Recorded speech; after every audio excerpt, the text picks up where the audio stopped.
Assalamualaikum warahmatullahi wabarakatuh.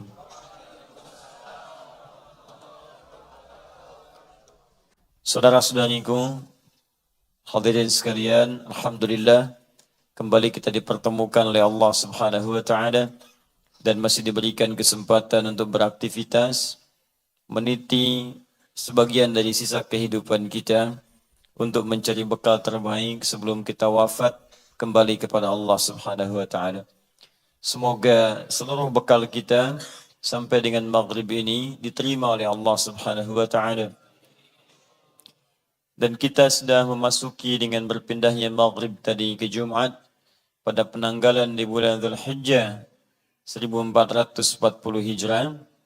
Dan kita akan mencoba nanti membahas di pertemuan ini spesial kaidah-kaidah terkait dengan hukum-hukum Dzulhijjah, baik terkait dengan ibadah besar di bulan ini, yaitu ibadah haji secara khususnya, ataupun ibadah bagi yang terkait dengan umat muslim yang tidak berhaji, perihal dengan persiapan dan pelaksanaan Idul Adha, khususnya di tahun 1440 Hijrah ini.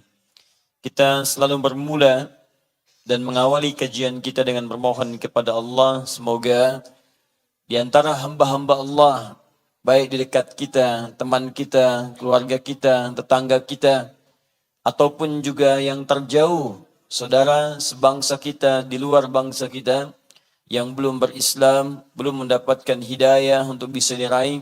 Semoga Allah tanamkan hidayah kepada jiwanya, dikuatkan, dan insya Allah diberikan bimbingan untuk bersyahadat masuk Islam sebelum wafat menghadap Allah Subhanahu wa taala.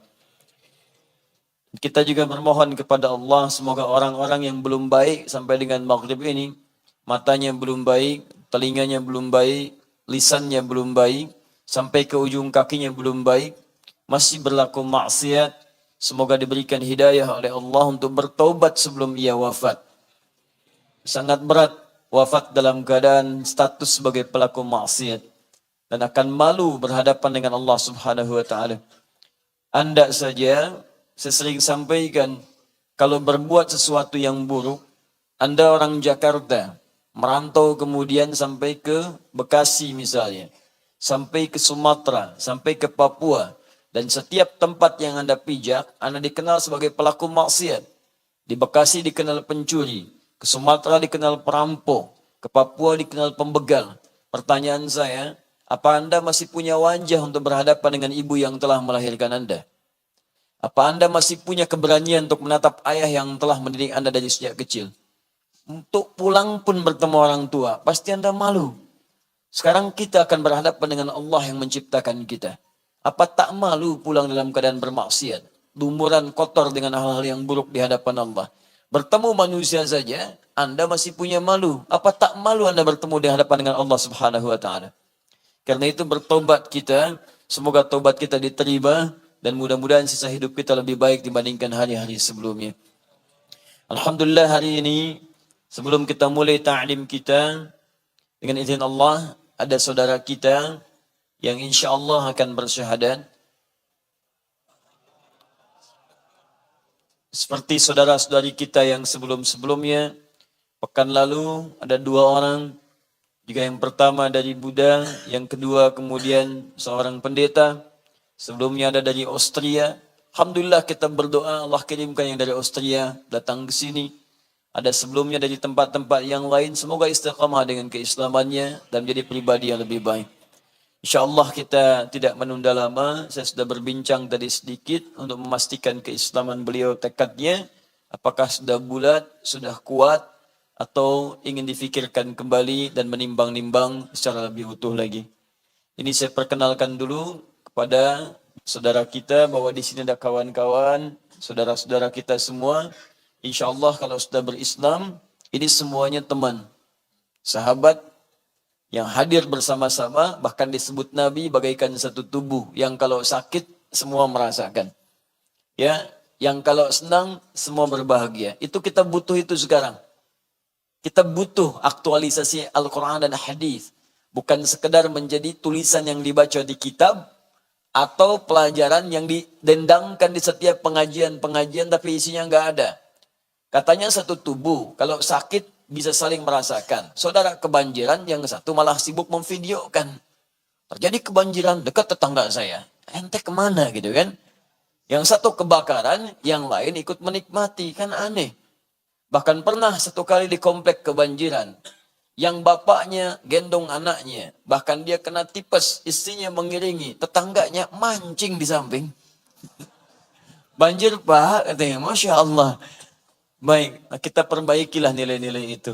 Boleh pinjam keterangan datanya Pak? Mohon izin. Bismillah. Ini spesial. Juga insya Allah beliau nanti akan berikrar. Mas Tirta.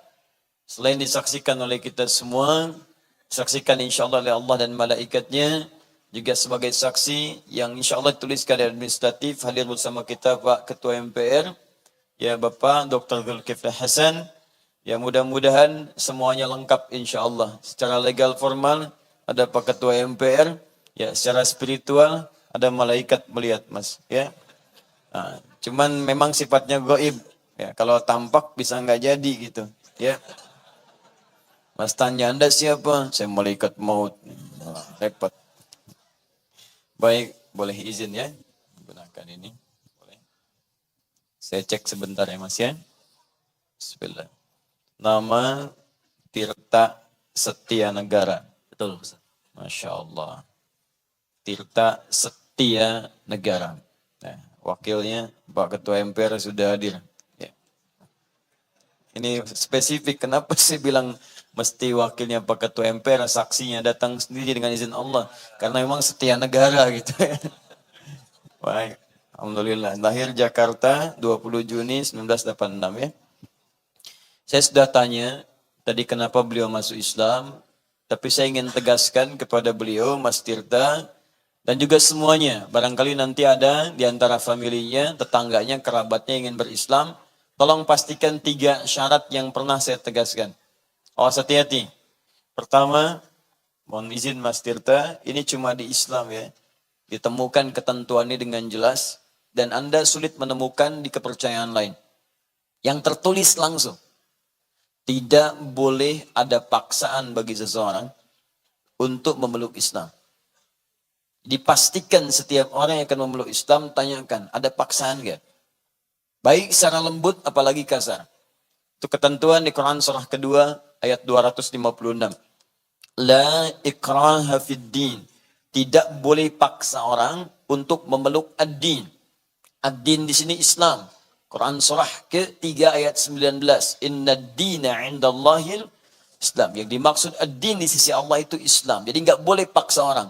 La-nya di sini itu nahyi. Larangan. Nafi juga bahkan. Jadi kalau ada orang dipaksa masuk Islam, itu yang maksanya dosa. Walaupun dengan cara yang lembut Mas, hati-hati. Ya, terjadi erupsi gunung, misalnya Tangkuban Perahu. Datang ke sana ngasih bantuan, bawa Indomie, ya, tapi di belakangnya dituliskan, masaklah, bacalah syahadat sebelum masak. Ya. Kasih misalnya sarung, tapi dengan catatan masuk Islam. Orang udah kedinginan, syahadat dulu, ya. Itu nggak boleh. Apalagi dengan cara yang kasar, tidak diperkenankan. Ya, saya mau pastikan ada yang paksa Mas. Teman misalnya, yakin? Baik. 2, saya mau izin tanya lagi ya. Nanti boleh dikuatkan dengan mic-nya. Orang tua masih ada? Masih. Ayah ada? Ada, Mak. Ibu ada? Ada. Baik. Dan ini hanya di Islam. Sulit ditemukan di tuntunan-tuntunan yang lain. Kalau seorang masuk Islam, Mas Tirta mohon izin. Juga nanti yang lainnya yang masih menimbang belajar sekarang. Kalau sudah masuk Islam, orang tua masih ada. Dan beda keyakinan, belum beriman. Maka sekalipun dia telah bersyahadat, tetap tidak boleh memutus hubungan silaturahminya dalam urusan kehidupan dunianya. Di sepanjang masih ada di dunia, masih wajib berbuat baik daripada kedua orang tuanya. Ya, dalilnya Quran surah 31 ayat 14 sampai 15. Ya, bahkan di ayat 14 ya dikatakan kalau kamu masih bersifat buruk pada ibumu, coba ingat ketika dia melahirkanmu, mengandungmu, ayah yang merawatmu. Makanya wa in jahadaka ala an tusyrika bima laysa laka bihi ilmun fala tuti'huma. Kalau dipaksa ikut nanti Mas sudah bersyahadat, kepercayaan kepada kedua orang tua yang beda dengan Islam boleh menolak dengan cara yang lembut. Ya, wasahibhuma fid dunya ma'rufa. Tapi kalau dalam urusan dunia jangan pernah memutus hubungan. Jadi kalau bekerja ada penghasilan, beri hadiah, ya. Berikan pada ibu. Ibu agamanya apa? Udah, Si Buddha, ya. Buddha juga. udah juga. Baik. Ya, jadi kalau nanti ada pendapatan, kirimkan, ya. Bahkan doakan mendapatkan hidayah. Itu cara terbaiknya. Jangan sampai diputus. Ya. Yang terakhir, ini yang ketiga. Sudah belajar tentang Islam? Baru luarnya saja Ustaz. Baru luarnya. Baik. Sekarang sudah masuk ke dalamnya ya di masjid. Baik. Alhamdulillah. Baik. Saya mau tegaskan kalau sudah masuk Islam, kan di semua kepercayaan itu selalu ada ibadah. Ya? Maksudnya di Buddha ada ibadah. Ada kan ya? Di kepercayaan lain kita hormati juga ada ibadah. Di Islam lengkap ibadahnya konsep. Untuk menunjukkan status kita sebagai hamba dan ada Tuhan yang kita sembah. Kalau tak ada ibadah, bagaimana kita bisa menetapkan Tuhan yang kita sembah? Namun izin Mas, tolong difikirkan kalau mau masuk Islam, sudah ada ketentuan di Al-Quran langsung oleh Tuhan kita Allah di Quran surah kedua ayat 208. Kalau sudah masuk Islam, mesti mau menunaikan ibadah dalam Islam dan belajar sekuat tenaga untuk menyempurnakannya. Siap? Siap. Ada sholat. Tadi sudah lihat ya. Yakin siap? 5 kali Mas dalam sehari. Pikir dulu. Saya serius nih, tidak bercanda. Barusan maghrib 3. Ntar bentar lagi Isya nih 4 rakaat. Siap? Siap. Bangun pagi jam berapa biasanya? Boleh dipakai mic-nya? Bangun jam 5 sih, cuman ke WC doang Ustaz. Cuman Itu gue. lagi.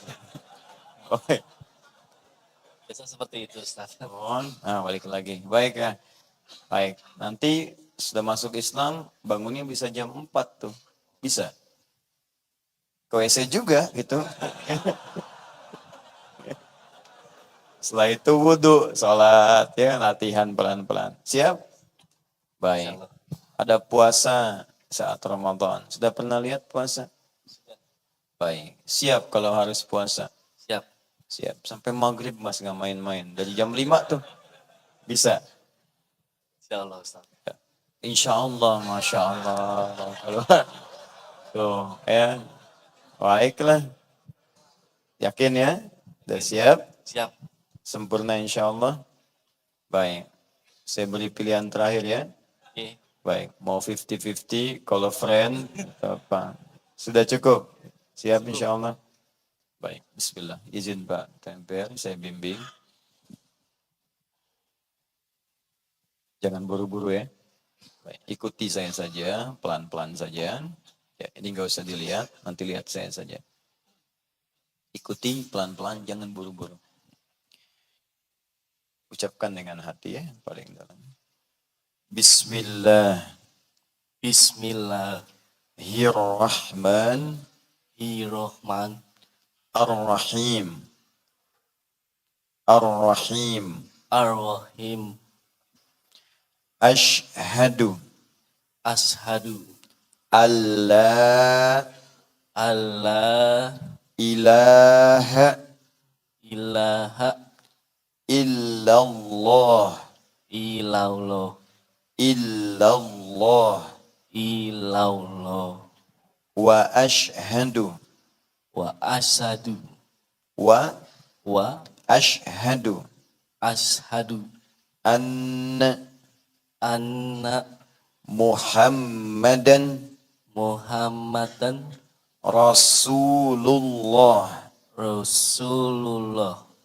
Saya bersaksi Saya bersaksi dengan sesungguhnya bahwa tidak ada Tuhan tidak ada Tuhan yang layak disembah yang layak disembah dan dan diibadahi kecuali hanya Allah, dan saya bersaksi dengan sesungguhnya bahwa Nabi Muhammad adalah utusan utusan Allah Allah yang terakhir. yang terakhir. Alhamdulillahi Rabbil Alamin Ar-Rahman Ar-Rahim Maliki Yawmiddin Iyyaka na'budu wa iyyaka nasta'in ihdinas siratal mustaqim siratal ladzina an'amta 'alaihim ghairil maghdubi 'alaihim waladdallin Allahumma taqabbal min akhina ya Allah tirta satya negara Islamahu wa taqabbal minhu syahadatahu wa taqabbal minhu kulla amalihi salih wa kaffir anhu sayyi'atihi wa ighfir lahu dhunubahu wa hdihi siratal mustaqim siratal ladzina an'amta 'alaihim ghairil maghdubi 'alaihim waladdallin. Ya Allah, kami mohon terima keislaman dan syahadat saudara kami Tirta Setia Negara. Terima amal salehnya, hapuskan dosa-dosanya, dan jauhkan dari kesalahan-kesalahannya. Bimbing ya Allah saudara kami agar bisa menjadi lebih baik di kehidupannya, dan manfaatkan sehidupnya untuk beribadah, menghadirkan amal-amal saleh dengan ridhamu. Allahumma hdi ya Allah walidayhi lil Islam, wahdi walidayhi lil Islam, wahdi aidatihi lil Islam. Ya Allah kami mohon kepadamu ya Rabb seperti engkau berikan hidayah kepada hamba-Mu Tirta Setia Negara, anugerahkan hidayah kepada kedua orang tuanya ya Arhamar Rahimin. Anugerahkan hidayah kepada ayah ibunya ya Allah, anugerahkan hidayah kepada keluarganya, anugerahkan hidayah kepada teman-temannya, kerabat-kerabatnya, tetangganya ya Allah. Allahumma ya Arhamar Rahimin, Rabbana atina fid dunya hasanah, fil akhirati hasanah wa qina adzabannar. Ya Allah, anugerahkan segala kebaikan di dunia ini yang mampu kami dapatkan, dan kemuliaan di akhirat yang mampu kami raih, dan jauhkan kami dari segala perbuatan buruk yang dapat mengundang siksa dan neraka-Mu. Bismillika subhana rabbika rabbil izzati amma yasifun, wa salamun alal mursalin, wa akhiru da'wana alhamdulillahi rabbil alamin. Mas Tirta, baik. Saya ingin tegaskan lagi, maaf sebelumnya, apa agamanya? Buddha, Oh, sebelumnya Buddha, sekarang Islam. Islam. Baik, karena sudah Islam, maka setiap orang yang sudah bersyahadat, Islam itu agamanya. Orangnya disebut Muslim. Ya? Di orangnya siapa? Muslim. Bukan mu'allaf. Ingat ya? Muslim. Mu'allaf itu asalnya orang yang hatinya dilembutkan oleh Allah sehingga punya ketertarikan terhadap Islam. Golongan pertama, dia belum Muslim, tapi tertarik dengan Islam. Maka itu oleh Anda difasilitasi, baca buku bacaan-bacaan Islami, dikasih link-link Islam, ya, diberikan majalah-majalah supaya yakin dengan Islam. Kalau sudah masuk Islam, Muslim namanya. Atau yang kedua, dia masuk Islam, tapi hatinya masih digoyahkan oleh lingkungan sekitarannya. Ya, kadang-kadang misalnya datangi orang-orang, suruh balik lagi, kadang diambil harta benda, kadang dikeluarkan dari rumah, itu masih goyah kadang-kadang, maka dikuatkanlah. Dari kata allafa yu'allifu ta'lif, maka diberikan oleh kita dorongan, sokongan supaya kuat kembali. Ya, tapi jangan sampai nanti status itu dibawa dan dilekatkan pada orang lain atau bahkan jadi kebanggaan. Ya, sekarang saya tanya, Pak, Anda siapa? Oh, saya mu'allaf, Pak. Oh, mu'allaf. Sejak kapan? 16 tahun yang lalu katanya. Nah, itu sudah bukan mu'allaf lagi, itu Muslim. Jadi selamat kepada Mas Tirta. Nanti insya Allah secara berkasnya ini tidak ada syaratnya. Untuk administratif ini hanya untuk menguatkan saja. Jadi kalau butuh perubahan KTP dan sebagainya, nanti insya Allah di sini ada tanda tangannya, namanya dipastikan. Ini sudah disalin ya. Nah, ini fotonya, betul ya? Baik. Nanti di tanda tangan nanti di sini ada saksinya Bapak Ketua MPR insya Allah ya. Baik. Mohon izin nanti kita tanda tangan saat ini. Boleh pinjam pulpennya Pak Ketua? Baik, alhamdulillah. Jazakallah khair. Boleh sini pulpennya. Ya. Ya. Ada lagi yang lain? Sini. Ya, Pak. Ya. Baik, alhamdulillah. Izin, ini Mas Tirta duluan ya. Sebelah sini. Baik. Sini. Baik. Alhamdulillah. Izin Pak Ketua, silakan. Boleh bebas, ada 3. Sebelah sini, ini tanda tangan nama. Baik. Bapak mau masuk Islam juga?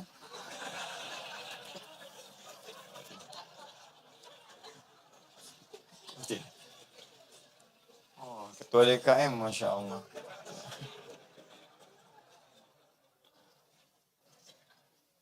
Alhamdulillah. Baik.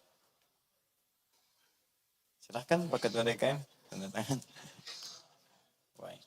Ini Pak Ketua DKM sebelah sini, spesial. Silahkan Pak. Ya, boleh. Alhamdulillah.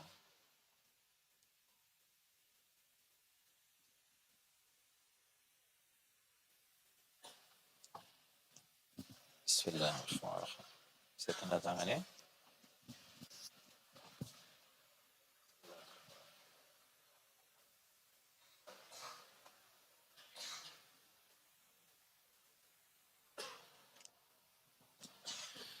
Ya Mas Tirta, selamat ya, sudah masuk Islam, sudah Terima kasih, selesai. Ustaz.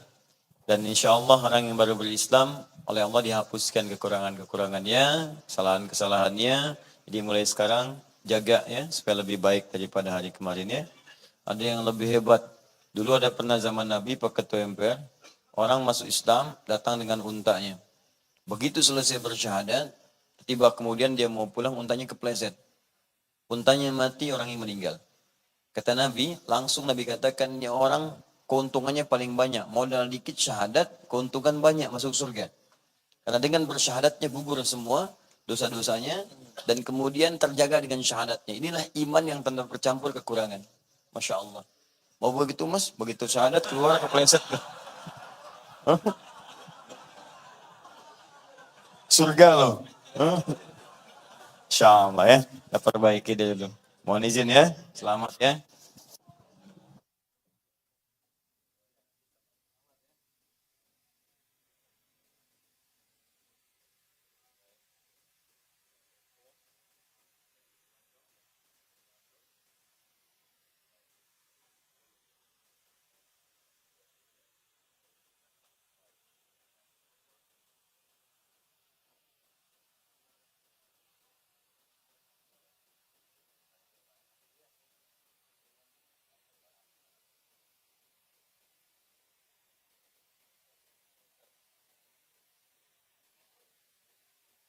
Baik, Alhamdulillah. Cukup.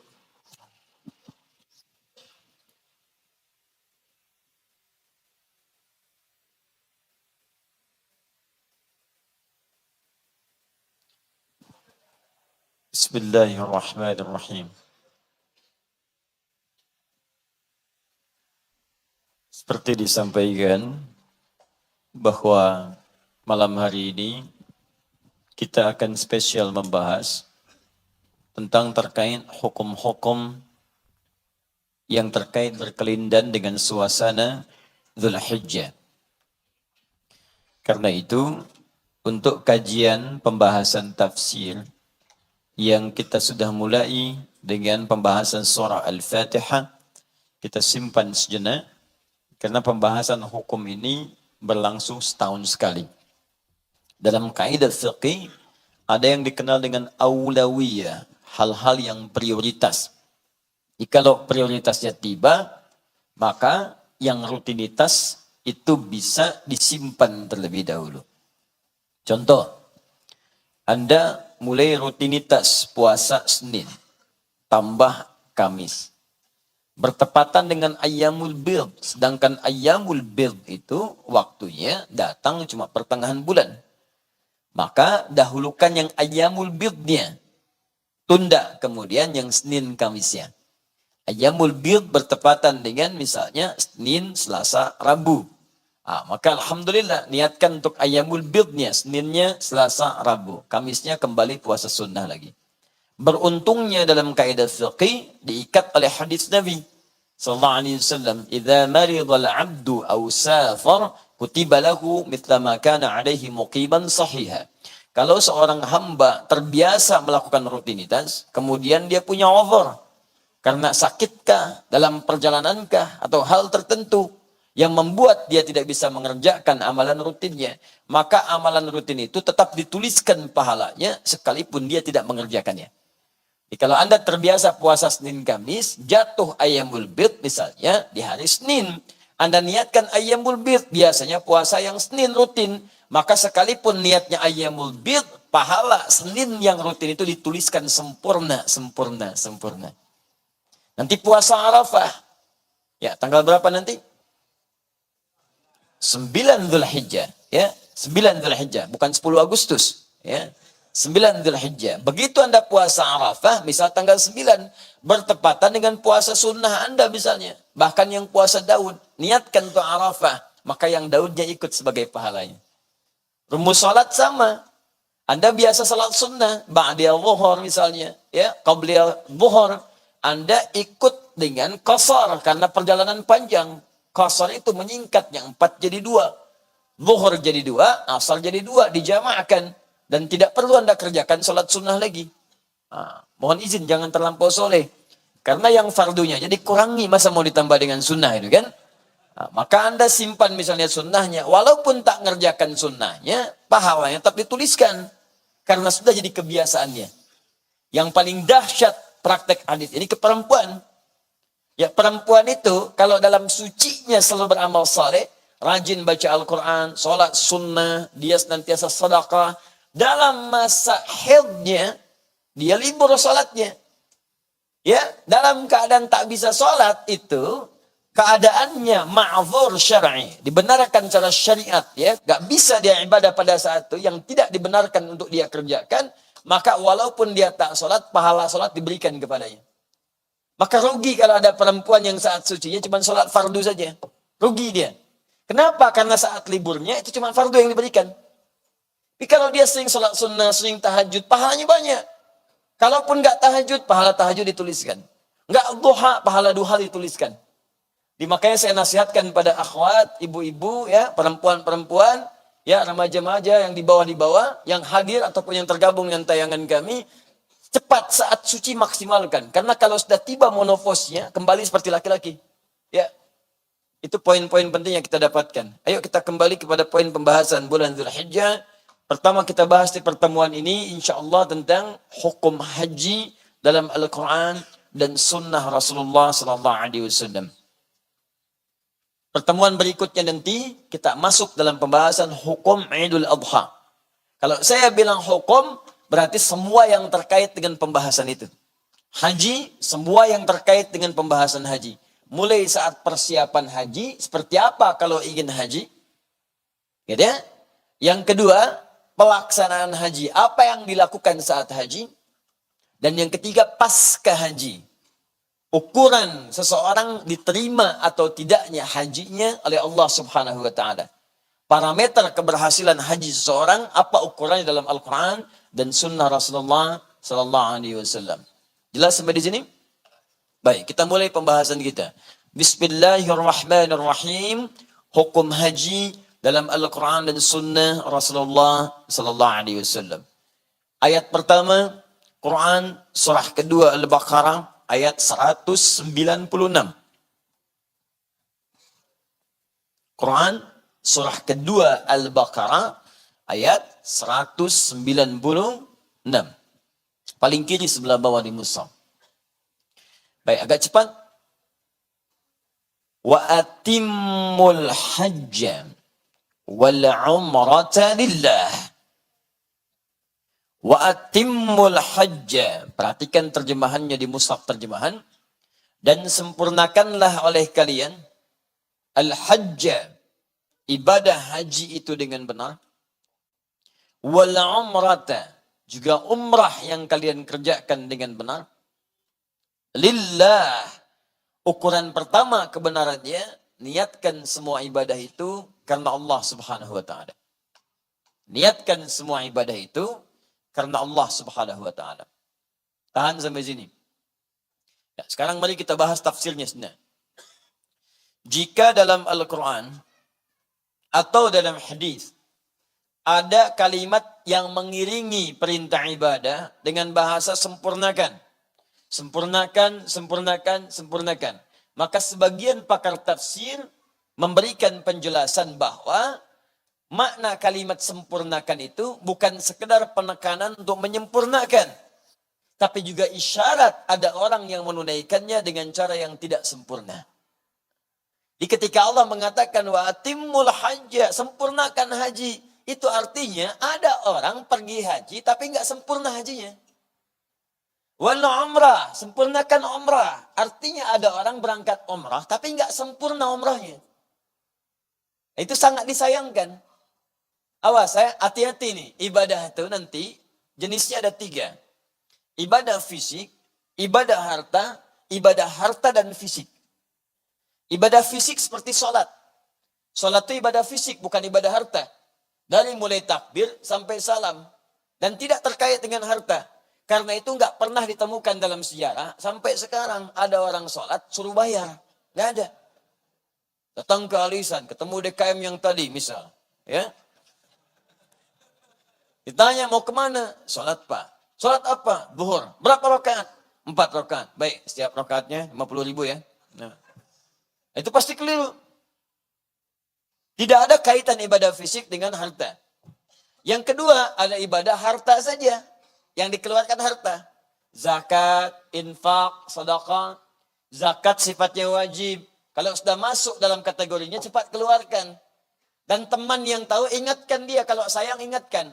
Bahkan kata Al-Quran, kalau perlu, ingatkan dia, tekankan. Kalau punya kewenangan, ambil. Supaya kita sayangi. Harta itu ketika dikeluarkan, bukan dikurangi, ditambah oleh Allah. Jadi kalau Anda mau zakat, jangan terbayang harta berkurang, ditambah. Karena itu disebut zakat. Apa artinya zakat? Bisa 2. Pertama, at-taharah. Kedua, numu. At-taharah artinya sesuatu yang membuat diri kita suci. Supaya tidak terasa loba dengan urusan harta. Jangan diperbudak harta. Begitu kita keluarkan, bening keadaan hati kita. Tidak terkontrol oleh harta. Tidak dikuasai oleh dunia. Tidak dikuasai oleh materi. Jadi kita ringan menggunakan harta itu. Yang kedua, numu, bertambah. Jadi semakin dikeluarkan, nambah paling minimal 10 kali lipat. Tambah, tambah, tambah. Kalau orang paham filosofi zakat itu ditambah, demi Allah saya katakan, orang nggak akan nunggu ditagih. Begitu mau keluarkan, bahkan belum tiba waktu, udah disiapkan. Bayangkan kalau mau zakat, tambah, tambah, tambah. Nanti ada infak. Infak sifatnya sukarela. Ada yang sifatnya wajib, infak suami kepada istri. Disebut dengan nafkah. Quran surah keempat ayat 34. Ada yang sunnah, pahalanya ini 700 kali lipat. Kenapa lebih besar dibandingkan zakat? Kalau zakat, wajar dikeluarkan karena wajib. Kalau sunnah, nggak wajib pun dia mau keluarkan. Makanya pahalanya lebih tinggi dibanding zakat, 700 kali lipat. Jadi kalau Anda lihat kotak-kotak itu yang lewat, itu kotak infak tuh. Walaupun nggak ada tulisannya. Bukan mobil-mobilan. Ya. Jalan, tidak, kotak infak. Nah, kalau ada, keluarkan. Ukurannya keikhlasan. Semakin ikhlas, semakin baik. Ya, jangan lihat kualitasnya, jangan lihat kuantitasnya. Mungkin 100.000, 50.000, 20.000, 1.000, nggak ada masalah. Dan ikhlas itu sesuatu yang tak perlu diucapkan. 1.000, yang penting ikhlas. Paham ya? Nah, kembali kepada bab haji dan umrah. Haji dan umrah ini menggabungkan keduanya. Fisik iya, harta pun iya. Gak mungkin orang bisa haji kalau gak ada biayanya. Gak mungkin orang bisa umrah kalau tidak ada biayanya. Bagaimana bisa berangkat kalau tidak ada dananya? Mustahil. Kadang-kadang ada yang jual tanah, jual kebun, ya jual perhiasan. Apa yang bisa halal dijual, dia jual. Dan tidak cukup dengan jualan harta untuk bisa mendapatkan biaya. Perlu ada yang kedua, kemampuan fisik. Karena ibadah yang ditempuh nanti fisikal. Tawaf, berputar itu. Ya, jangan dikira ringan. Bisa jadi kemudian butuh perjuangan. Kadang yang dikira berat terasa ringan. Yang dikira ringan terasa agak berat juga. Ada kemudian sa'i, Safa dengan Marwah. Ada kemudian untuk melontar jumrah. Ya, dari kita mabit di Muna sampai dengan ke Jamarat jalan. Fisik dikumpulkan. Anda bisa kebayang nggak? Ibadah fisik yang sholat saja, pahalanya banyak. Menggugurkan dosa 10 kali lipat pahalanya. Harta bisa 700 kali lipat. Sekarang tunjukkan pada saya, kalau 2 itu digabungkan, berapa pahalanya? Makanya kata Allah melalui lisan Nabi. Nabi menyampaikan, Al-hajjul mabrur, laisa lahul jaza illal jannah. Haji mabrur itu, nggak ada pahala yang sebanding kecuali surga. Tinggi sekali.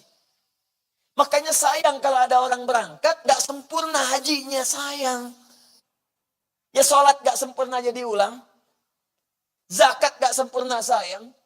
Infak gak sempurna, hilang pahala. Sekarang haji, udah pengorbanan besar. Datang ke sana kadang kepanasan, kulit kadang melepuh, kaki lelah, harta udah ditukar, segala udah hilang. Tapi gak diterima, apa gak sayang? Makanya kata Allah sebelum berangkat, coba pikirkan dulu, renungkan dulu, belajar dulu, supaya belajar bagaimana menyempurnakan ibadah itu. Karena urusan haji itu urusan yang sangat penting. Bukan masalah mampu atau tidak, kaya atau cukup. Persoalannya sempurna atau tidak. Itu poinnya. Jangan sampai datang ke sana, tiba kemudian haji kita dipandang oleh Allah belum sempurna. Sayang, harta sudah hilang, tenaga pun sudah keluar, tapi tidak dipandang oleh Allah Subhanahu wa Ta'ala. Karena itu, awal kalimat pertama sebelum berangkat haji, belajar dulu pelajaran-pelajaran fikih untuk menyempurnakan ritual hajinya. Jelas sampai sini? Yang kedua, kalimat sempurnakan itu di Quran, itu ada dua jenis. Awas hati-hati. Yang pertama, ada disebutkan dengan kalimat kamula. Yakmulu. Kadang dengan tambahan hamzah. Akmala yukmilu. Yang kedua, ada dengan kalimat tamam. Atamma yutimmu. Kamal dan tamam. Apa perbedaan kamal dengan tamam? Karena ketika Allah menyempurnakan agama kita menggunakan kata kamal. Quran surah kelima Al-Ma'idah ayat 3. Keduanya disatukan.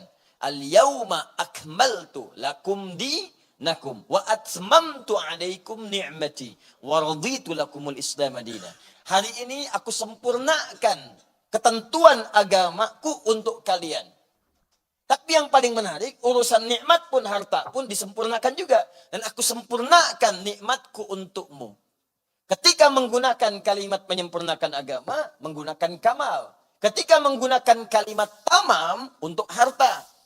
Pertanyaannya, kenapa untuk haji dan umrah menggunakan kalimat tamam? Wa atimmul hajja wal umrah. Bukan wa akmilu al hajja wal umrah. Apa perbedaan di antara keduanya dan apa rahasianya? Itu yang akan kita pelajari setelah menunaikan sholat isya berjamaah insyaAllah. Baik, kita cukupkan sejenak, teruskan sholat isya, nanti kita sambungkan kembali. Subhanakallahumma wa bihamdika asyhadu an la ilaha illa anta astaghfiruka wa atubu ilaik. Assalamualaikum warahmatullahi wabarakatuh. Assalamualaikum warahmatullahi wabarakatuh. Alhamdulillah. Assalatu wassalamu ala rasulillah. Wa ala alihi wa sahbihi wa man wala. Wa ba'd. Saudara-saudariku dan teman-teman sekalian dimanapun Anda berada. Alhamdulillah kita telah menunaikan sholat isya berjamaah waktu Indonesia bagian Barat langsung dari Bekasi, Masjid Al-Ihsan, PT MVJS. Semoga sholat kita diterima oleh Allah Subhanahu wa Ta'ala. Kita lanjutkan pembahasan tentang haji. Di dalam Al-Quran dibagi ke dalam 3 bagian.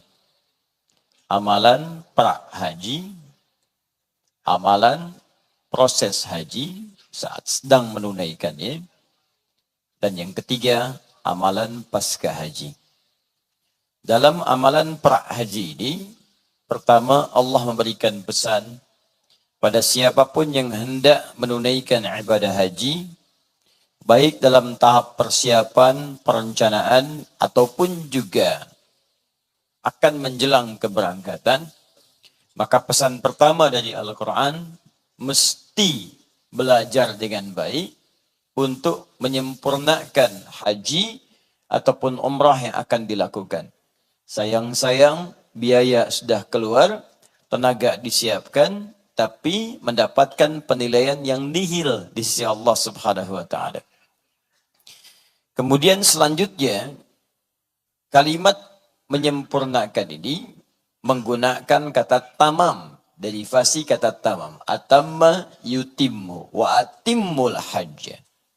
Sedangkan di dalam Al-Quran, kalimat menyempurnakan itu juga diungkapkan dengan kata yang kedua, yaitu kamal. Akmala yukmilu. Keduanya disatukan di surah kelima Al-Ma'idah ayat yang ketiga. Al-yawma akmaltu lakum dinakum wa atmamtu alaikum ni'mati.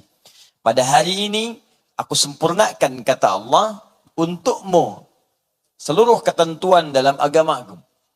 Di semua yang ada dalam agama, dalam syariat, dalam Islam. Disebut ad-din itu Islam. Tadi saya jelaskan. Inna ad-dina indallahin Islam. Sudah sempurna. Di semua dalam Islam sudah sempurna. Tak perlu ditambah, tak perlu dikurangi. Apa di antara contohnya misal? Yang pokok, yang 5 itu. Ya, hadis riwayat Muslim, nomor hadis yang ke-8. Ketika ditanya Nabi Muhammad SAW oleh malaikat Jibril yang menyamar datang, mal Islam, apa itu Islam? Kata, tashhada an la ilaha illallah wa anna Muhammadar Rasulullah wa tuqimas salat wa tu'tiyaz zakah wa tasuma Ramadan wa tahujjal baita in istata'ta ilaihi sabila. Syahadatnya sempurna. Jadi jangan ditambah-tambah lagi. Asyhadu an la ilaha illallah wa asyhadu anna Muhammadar Rasulullah. Selesai. Ada yang tambah. Wa anna fulan bin fulan. Wa anna fulan misalnya dengan kalimat lain. Ini menandakan ada masalah dalam syahadatnya. Salat sempurna. Awas, subuh 2 rakaat. Sudah. Zuhur 4, asar 4, maghrib 3, isya 4. Sempurna. Jangan tambah, jangan kurangi. Pak Ustaz, saya ini banyak maksiat. Saya ingin bertobat kepada Allah. Besok salat subuh nggak apa-apa, saya 4 rakaat. Nggak bisa. Ya, tetap 2. 2. Ya. Nabi saja sudah jelas surganya. Tetap 2. Masa Anda yang belum jelas mau 8? Ya? Paham ya? Baik, jadi ini bagian yang pertama. Kemudian yang kedua, kalau ada kalimat tamam, wa atimmu, itu artinya kesempurnaan yang masih diharapkan lebih. Masih pengen nambah. Dan itu diperbolehkan sepanjang dibutuhkan. Kalau kamal tidak sempurna, jangan tambahi, jangan kurangi. Kalau tamam, itu masih pengen. Dan itu boleh sepanjang dibutuhkan. Makanya ketika Allah menyebutkan nikmat, awas. Wa al-yawma akmaltu alaikum lakum dinakum wa atmamtu alaikum ni'mati. Ni'mati. Hari ini aku sempurnakan, cukupkan nikmatku untukmu. Kenapa kalimat nikmat menggunakan tamam? Karena setiap manusia itu umumnya kalau sudah diberikan, pengen nambah. Selalu ingin lebih. Dia butuh sepeda, Allah kasih sepeda. Apakah kalau sudah dapat sepeda cukup? Belum tentu. Kalau sudah diberikan sepeda, pengen apa? Motor. Sehingga jadi sepeda motor. Sudah dapat sepeda motor, masih kurang juga. Pengen apa? Mobil. Ustadz, sepeda motor kan rodanya 2. Nikmat pengen tambah, pengen 3, naik bajai. Dapat bajai, pengen lagi 4. Naik lagi, kijang. Naik lagi, mobil lain. Sudah ada mobil, pengen nambah juga. Ustadz, 4 gak enak, 6 sekalian. Bis. 8, tronton. Lama-lama gak pengen punya roda. Rodanya pengen diselip pesawat. Garasi gak punya, udah pengen pesawat. Selalu begitu, tambah. Sepanjang dibutuhkan. Sekarang apa rahasianya? Kenapa haji dan umrah menggunakan kalimat tamam? Wa atimmul hajja. Bukan wa akmilul hajja wal umrah. Allah ingin memberikan gambaran bahwa orang-orang yang bahkan pernah haji dan umrah pun, walaupun sudah pernah dikerjakan, selalu punya keinginan untuk kembali lagi mengulangnya. Selalu punya keinginan untuk kembali lagi melakukannya. Coba tanyakan pada diri Anda yang pernah haji. Kalau ditanya, pengen berangkat lagi enggak? Pengen. Ada kerinduan ketika saya sedang pernah di Arafah itu. Ada keindahan ketika saya sedang berada di Muzdalifah itu. Ada kekhusyuan ketika saya sedang berada di Mina itu. Tengah malam saya sholat, menyendiri saya bertobat. Pengen ada di sana lagi. Ada kenikmatan ketika di depan Ka'bah itu. Rasanya semua masalah hilang seketika. Pengen ada di situ lagi. Itulah sebabnya haji dan umrah menggunakan kalimat tamam, tidak menggunakan kalimat kamal. Wa atimmul hajja. Sekaligus memberikan pesan bahwa kalau ada yang pernah haji diberi kesempatan lagi, maka yang ini harus lebih baik daripada sebelumnya. Mau sampai berapa kali lagi haji dan gak sempurna-sempurna. Yang kemarin berangkat ada sombongnya. Yang kemarinnya lagi ada riaknya. Sekarang dikasih lagi. Allah kasih kesempatan yang sempurna lagi. Masih maksiat juga. Butuh berapa kali haji lagi. Itu poinnya. Dan poinnya bukan berkali-kalinya. Poinnya adalah Lakukan sekali berangkat dengan sempurna, dan dengan kesempurnaan itu Allah berikan kemuliaan pada Anda. Kalau diberi rezeki berangkat lagi, maka berikan kemuliaan lebih daripada sebelumnya. Sempurnakan ibadahnya, belajar lebih baik lagi, khusyukkan dan doakan orang-orang di sekitaran dengan penuh kebaikan. Paham? Amalan apa yang pertama dilakukan bagi orang yang bersiap menunaikan haji atau merencanakan haji kalau dia masih dalam tahap perencanaan? Satu, untuk mempercepat. Lillah wa atimmul hajja wal umrata lillah. Quran surah kedua ayat 196. Pertama, mulai bersihkan niat, murnikan tujuan untuk menunaikan ibadah ini semua hanya karena Allah saja. Tidak ada yang lain. Jadi, hal yang pertama yang harus dilakukan sebelum berangkat bahkan. Awas, hati-hati. Sebelum berangkat. Karena ayat ini disampaikan oleh Allah, ya, diberitakan kepada kita melalui Rasulullah, tahapan pertamanya, Pak, bukan senang. Kamu mau haji, kata Allah. Mau umrah. Sebelum berangkat, bersihkan niat dulu. Lillah. Semua lakukan karena Allah saja. Lillah, karena Allah semata. Tidak ada yang lain. Niatkan ibadah, sayang-sayang. Kenapa disebutkan karena Allah? Hati-hati sekali lagi. Kalau ada kalimat seperti ini, lakukan semua karena Allah. Lillah, kalimatnya jelas. Li-nya, hati-hati. Lil ghayah, ini ada lam. Ini kalimat Allahnya. Ini ada lam masuk, harakatnya kasrah. Li-nya ghayah. Sesuatu yang bermakna tujuan paripurna. Puncak sasaran yang paling utama. Ghayah, apa tujuannya? Fokusnya apa? Puncak tujuan kita datang berhaji apa? Karena Allah, Allah. Lakukan semua karena Allah, bukan karena yang lain. Bukan karena Ka'bahnya, bukan karena Jabal Rahmahnya, bukan karena Minanya, bukan karena Muzdalifahnya. Semua kerjakan karena Allah saja. Ingat baik-baik, kalau ada dalam ibadah penekanan menggunakan lam lil ghayah, tujuan yang mengarahkan semua karena Allah, berarti ada yang menunaikan ibadah itu bukan karena Allah. Datang ke Mekah, dimulai dengan tawaf kudum, tawaf penghormatan terhadap Ka'bah, masuk dia, bahkan kadang tamattu', umrah dulu baru haji. Ini baru datang tawaf, belum puncak haji, sudah salah tawafnya.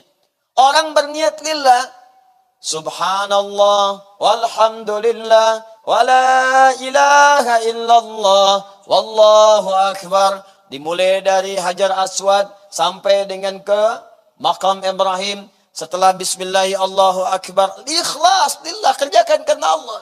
Gak peduli siapa yang lihat, gak peduli kamera melihat, gak peduli di samping siapa. Khusyuk, ikhlas lillah. Sekarang sebagian sudah tertukar. Kamera masuk sebelah kanan. Cus. Subhanallah. Alhamdulillah. Bahkan live. Kelihatan yang di sana, kelihatan yang di sana. Capek kanan, ganti kiri. Wala ilaha illallah.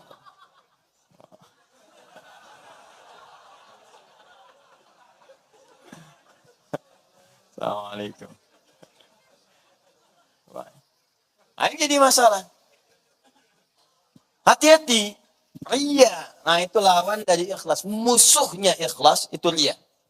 Itu musuhnya. Apa musuhnya? Ria. Ikhlas itu musuhnya ria. Riyaun. Sedangkan ria itu ketika terjadi otomatis menggugurkan amalan. Habis. Anda kebayang nggak? Udah habis uang, maaf, habis tenaga, habis waktu, habis biaya, habis energi, habis pahala. Habis semua, nggak ada apa-apanya. Di kaidah ria itu, begitu muncul rianya, habis pahalanya. Capek saja. Buka Quran surah kedua Al-Baqarah, ayat 264. Dalilnya Quran, surah kedua, ayat 264. Paling kiri sebelah bawah. Di kaidah, dampak dari ria yang sangat berbahaya. Syirik kecil. Ya ayyuhalladzina amanu. Hai orang-orang yang merasa sudah beriman. La tubtilu sadaqatikum bil manni wal adha. Jangan sampai engkau batalkan, gugurkan, hancurkan semua amal kebaikan yang pernah engkau kerjakan dengan lelah itu dengan mengerjakan perbuatan yang merusak dan menghancurkannya. Seperti apa contohnya? Kalladzi yunfiqu malahu ria'an nas. Seperti orang infak yang ria. Infak di sini contohnya. Di ria itu bisa menghancurkan ibadah kita. Contoh, infak ria. Begitu infak kemudian ria, habis infaknya, nggak ada nilai.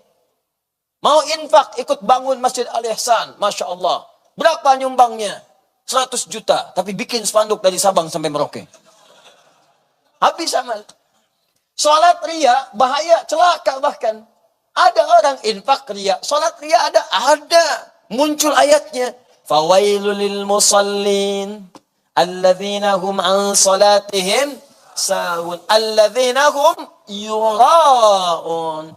Celaka orang sholat. Yang sholat saja masih bisa celaka. Apalagi yang nggak sholat. Siapa orang sholat yang celaka? Enggak semua orang sholat celaka. Orang yang lalai dengan sholatnya. Lalai apa maksudnya di sini? Bukan lalai ketiduran. Imamnya sudah bangun dari sujud, dia masih sujud. Bukan itu poinnya. Alladzina hum yura'un, yang ria. Ingin kelihatan orang, bukan kelihatan Allah. Kelihatan Allah, bagus, ihsan namanya. Ingin dilihat manusia, ria namanya. Ingin kedengaran manusia, sum'ah namanya. Tuh maghrib siapa imamnya? Bagus banget tuh bacanya. Iya, kedengaran sama dia. Begitu sampai isya ngimamin, diindah-indahin. Yang tadinya cuma 2 harakat jadi 4. Ya. Takbirnya jadi panjang. Allah, Akbar. Misal. Habis pahala tuh. Haji ria ada. Nyampe ke sana cuma ingin update status saja. Orang nungguin untuk wukuf Arafah. Dia nungguin live. Ceklik. Suasana ketika wukuf. Maaf ya, jangan diganggu. Sedang khusyuk berdoa.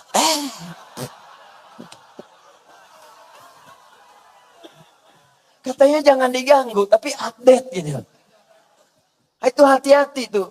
Makanya saya sarankan lah. Suasana-suasana yang sedang kita ibadah. Tuh handphone simpan dulu aja. Kalau perlu jangan dibuka lah. Kalau perlu matikan aja. Kalau perlu jauhkan supaya nggak keganggu. Habis selesai silahkan apa yang Anda lakukan sepanjang menjaga keikhlasan di hadapan Allah Subhanahu wa taala. Sayang. Jangan sampai nyampe, karena ini peluangnya besar. Nyampe sana hilang pahala. Rugi. Berapa banyak waktu, tenaga dan tadi kita sebutkan hilang seketika. Dan yang paling dahsyat ada orang belum berangkat dah habis pahalanya. Itu yang bahaya. Belum berangkat, dah hilang pahala. Ya memang nggak salah kalau kita mau datang, kasih tahu kawan, minta doa, nggak apa-apa. Komplek diundang, nyampaikan, minta doa, minta maaf, itu boleh. Nggak apa-apa, tidak ada ayat 197-nya. Tapi jaga diri, jangan sampai dibisikin setan. Muncul hal yang tidak dibenarkan. Kumpulkan orang, kita minta maaf, titip rumah, bikin wasiat, silahkan. Minta maaf Bapak Ibu sekalian. Saya mau berangkat ini, saudara-saudari komplek, di PTM, di PJS. Ini mohon maaf, saya akan berhaji dan saya tidak tahu mungkin saya wafat di sana atau di sini, wallahu a'lam. Titip sebelum berangkat, mungkin banyak salah hilafnya selama tinggal di komplek ini, mohon maafkan. Mohon maaf. Dan juga saya dengan istri ini haji pertama yang kita akan lakukan. Mungkin juga yang pertama kali di komplek ini ya. Pak RT belum haji, Pak RT belum haji. Ya, kami doakanlah sampai di sana. Semoga semuanya bisa berhaji seperti kami. Nah, itu habis. Awalnya emang enak kedengarannya. Tapi belakangnya setan yang ketawa. Itu yang paling bahaya. Jadi hati-hati sebelum berangkat. Persiapkan semua kelengkapan. Dan jauhkan segala potensi yang bisa merusak dan menghancurkan amalan. Ini apa nih? Potensi ria nih. Handphone, potensi ria. Begitu masuk pada puncak amalan, Arafah, simpan handphone, gak usah baca. Dan online dengan Allah sekarang. Gak ada dengan manusia. Makhluk, diam semua. Khalik, itu pusat tujuan. Muzdalifah, Mina, online dengan Allah. Beres selesai, nafar awal, nafar akhir, silahkan. Bismillah. Assalamualaikum, Mama. Anda telah selesai haji. Anda telah doakan Mama. Mohon maaf. Alhamdulillah telah selesai. Mudah-mudahan doa diterima. Ya nak, ya Masya Allah. Mudah-mudahan mabrur. Itu indah.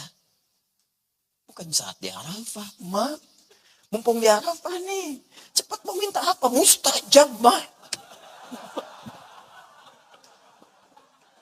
Paling lu mustajab.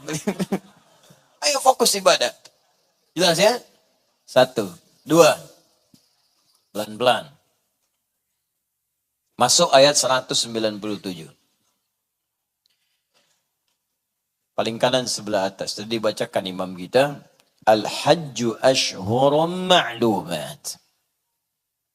فَمَنْ فَرَضَ فِيهِنَّ الْحَجَّ فَلَا رَفَثَ وَلَا فُسُوقَ وَلَا جِدَالَ فِي الْحَجِّ وَمَا تَفْعَلُوا مِنْ خَيْرٍ يَعْلَمْهُ اللَّهُ وَتَزَوَّدُوا فَإِنَّ خَيْرَ الزَّادِ التَّقْوَى. Hati-hati. وَاتَّقُونِ يَا أُولِي الْأَلْبَابِ. Fokus. Al-hajju ashhurum ma'lumat. Perhatikan cara menerjemahkannya dengan baik. Persiapan haji menuju puncaknya itu. Puncaknya saat di Arafah, tanggal 9 Dzulhijjah.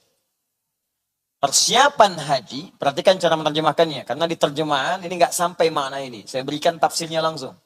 Nanti saat kita mengaji ke ayatnya, setiap hurufnya kita bahas. Persiapan haji itu menuju puncaknya, ashhurum ma'lumat. Silahkan disiapkan dari bulan-bulan sebelumnya yang sudah diketahui. Makanya bentuknya jamak, ashhur, jamak qillah. Jamak qillah itu ukurannya 2, 3, 4 lah dan sejenisnya. Kalau sudah sampai 5, 6, 12 dan seterusnya, jamaknya bukan ashhur lagi, syuhur namanya.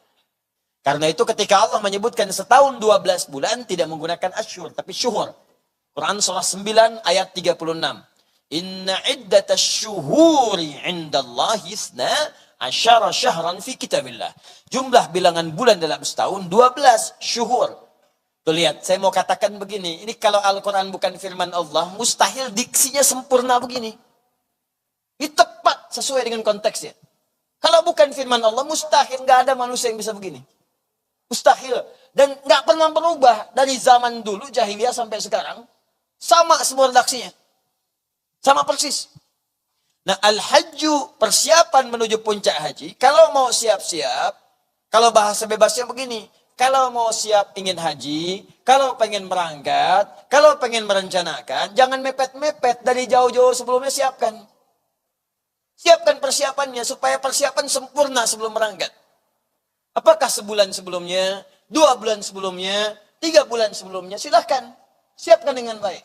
Pelajari fikih hajinya, siapkan biayanya, siapkan mentalnya, latihan fisiknya. Sehingga dengan persiapan sempurna ini, nyampe di sana kita sudah siap. Jangan cuma dimimpikan, gak akan terjadi. Barangkali kalau saya tertidur sekarang, bangunnya di Mekah. Ya Allah, bangunkan aku di tanah suci, ya Allah. Begitu bangun, tanah kusir.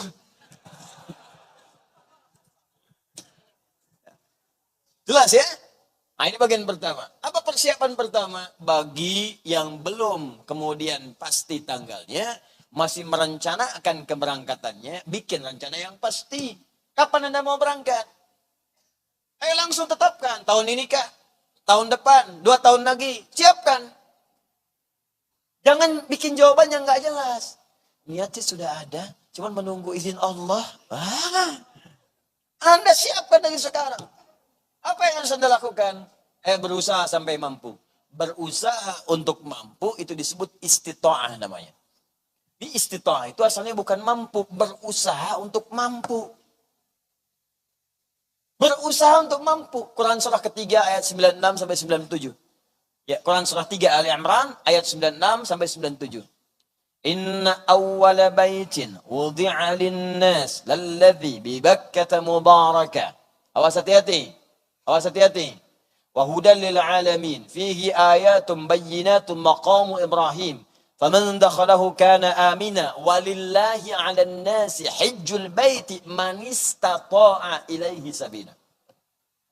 Walillah, dan kerjakan karena Allah ikhlas. 'Alan nas, bagi semua manusia tanpa kecuali. Maka Allah ketika panggil haji itu enggak dibatasin. Yang pejabat haji boleh. Yang pengusaha silahkan. Rakyat boleh. Ustadz jamaah silahkan. Nah, semua diberi kesempatan. 241 kali disebutkan dalam Al-Quran. Nah, semua. Besar, kecil, tua, muda, laki-laki, perempuan, kaya, cukup bisa. Cuman syaratnya apa? Manis tato'a. Kalau yang mau usaha. Kalau mau dia, Allah kasih jalan. Anda punya uang banyak, Anda pejabat, Anda kaya. Tapi nggak punya niat, nggak punya usaha, nggak akan berangkat.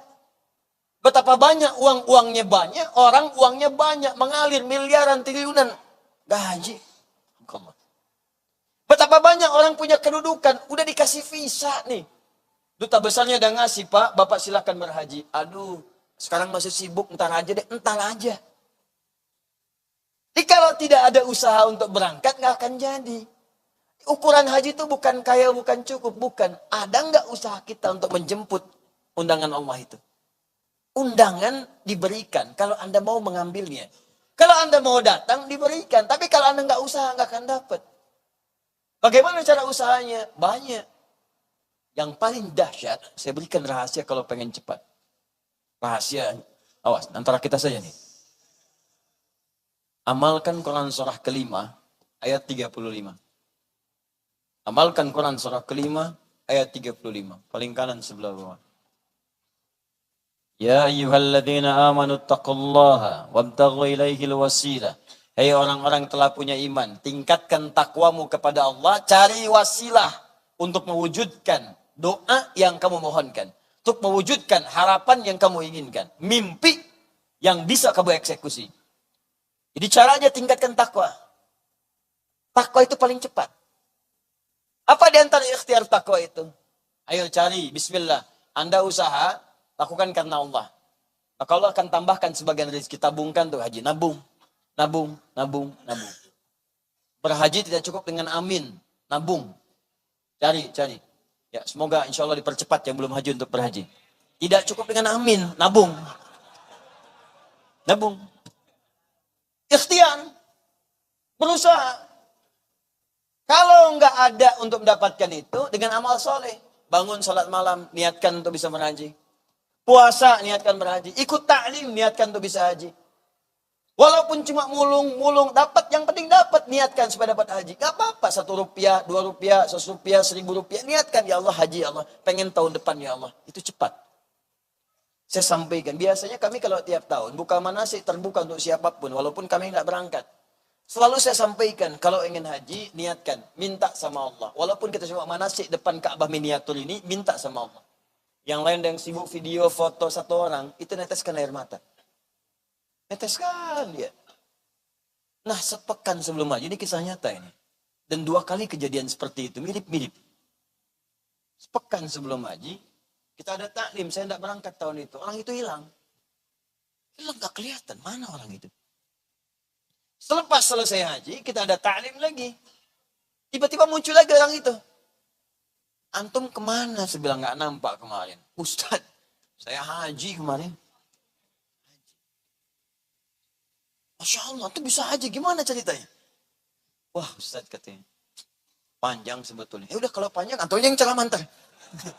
Saya buka, antum cerita. Datang dia cerita. Jadi rupanya saat taklim manasik depan ini, dia persis depan miniatur Ka'bah, dia menangis. Ya Allah, saya itu ingin berhaji. Punya keinginan kuat, kumpulkan. Sampai sekarang belum punya kemampuan secara harta benda. Tapi saya di depan miniatur, serasa di depan Ka'bah, ya Allah. Saya pengen berada di sana. Nangis air matanya. Bukankah saat orang taklim berdoa dengan ikhlas itu malaikat mengaminkan? Hadisnya kan jelas. Dia Ibnu Majah. Nomor hadis 233. Ya, malaikat itu membentangkan sayapnya, memohonkan ridha kepada Allah untuk penuntut ilmu. Di antara makna ridha mengaminkan doanya. Ya Allah kabulkan. Amin, amin. Dia minta, ya Allah. Minta. Dan tahu apa yang terjadi? Dia pulang dari situ. Dia ikut kajian Al-Quran. Dulu kami punya kelas menghafal. Terbatas. Menghafal. Setiap dia datang ke musola, dia imami yang dibacakan ayat haji terus. Al-Baqarah 196 sampai 203 sampai 203 dibacakan. Begitu kemudian selesai maghrib, datang seseorang. Tanya, Pak, Bapak dari tadi baca ayat haji terus, katanya saya ikutin. Apa Bapak sudah haji? Belum, Pak, katanya. Bapak imam di sini? Iya, Pak, ikut saya, kita haji UNH plus. Saat itu juga. Berangkat dia. Ada banyak pokoknya kisah. Jadi Anda niatkan dari sekarang.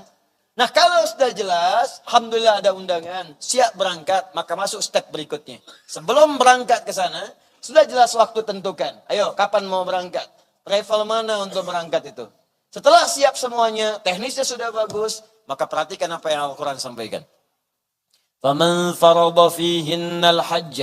Maka orang yang sudah pasti menetapkan tanggalnya, siap dengan perencanaannya, maka persiapkan mental untuk bisa menghadapi hal-hal berikut ini. Fala rafatha. Nanti saat haji jangan sampai berkata-kata yang kotor, yang jorok, yang tidak senonoh. Awas, gibah itu rafath, mencela itu rafath, menghina itu rafath, guyon-guyonan itu rafath, ikhtilat dengan perempuan, godain perempuan itu rafath. Sebaliknya juga, perempuan ke laki-laki. Itu mandi kasepnya orang Arab, mandi rafath. Awas, hati-hati. Hati-hati, rafath. Dan kalau Allah sebutkan, fala rafath, jangan berkata kotor. Artinya nanti saat haji, akan ada peluang-peluang itu, akan ada singgungan-singgungan yang membuat orang bisa berkata kotor.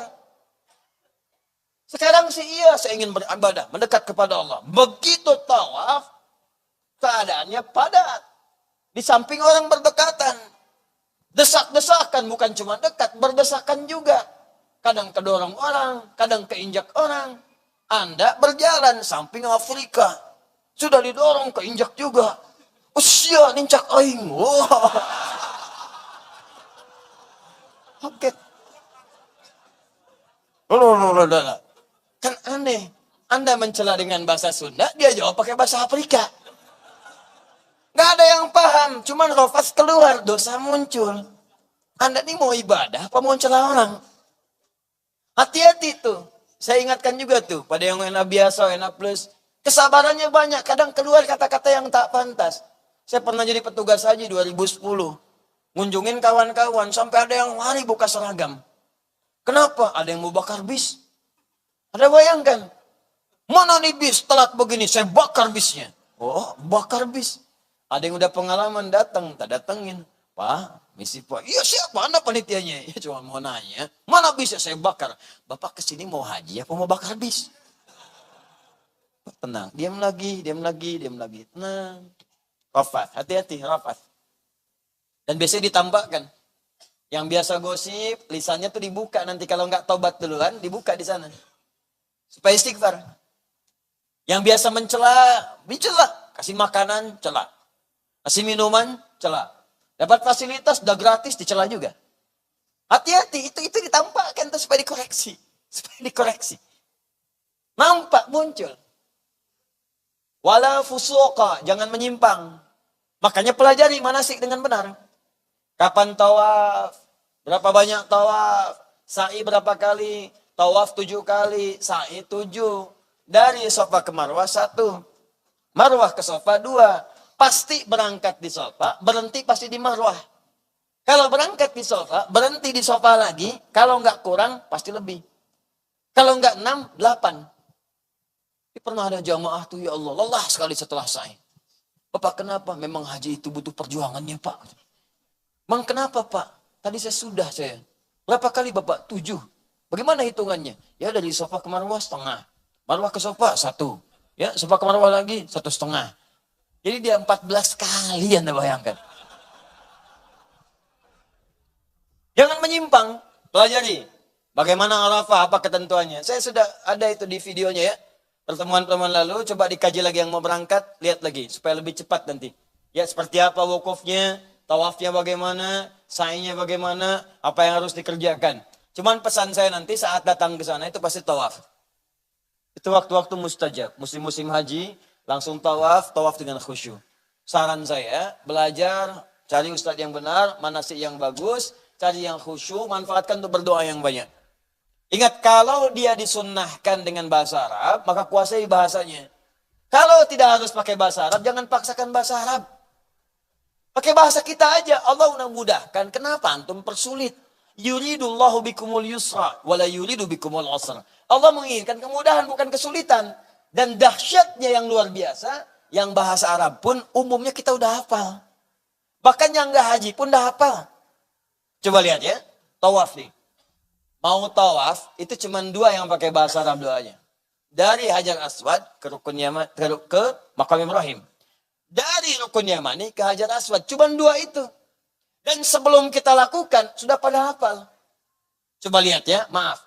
Dari Hajar Aswad ke Maqam Ibrahim. Subhanallah walham wala ilaha wallah.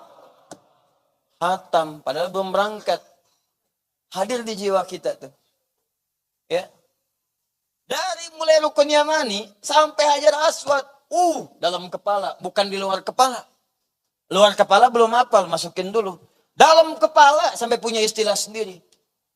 Jadi kalau nggak percaya, Rukun Yamani ke Hajar Aswad. Rabbana atina fid dunya wa fil akhirati wa qina. Hafal. Doa apa tuh? Apu jagat. Tuh, punya istilah sendiri. Orang Arab aja nggak paham. Benerin. Dari Abu Jahal sampai nggak paham. Nggak paham dia. Tanyakan sama orang Arab sekarang. At-ta'rif. Sapu jagat? Sapu jagat? Kita luar biasa. Doa sapu jagat. Ada sapu nggak ada jagatnya. Ada jagat nggak ada sapunya. Ada semua. Nah itu boleh pakai bahasa Arab. Lakukan dengan bahasa Arab. Nggak usah diterjemahin. Tapi antara Maqam Ibrahim sampai Rukun Yamani, bebas. Gunakan bahasa kita. Nanti yang mau berangkat, coba buka yang kajian kita yang dulu. Buka dulu Quran surah 19. 19, Maryam. Ya.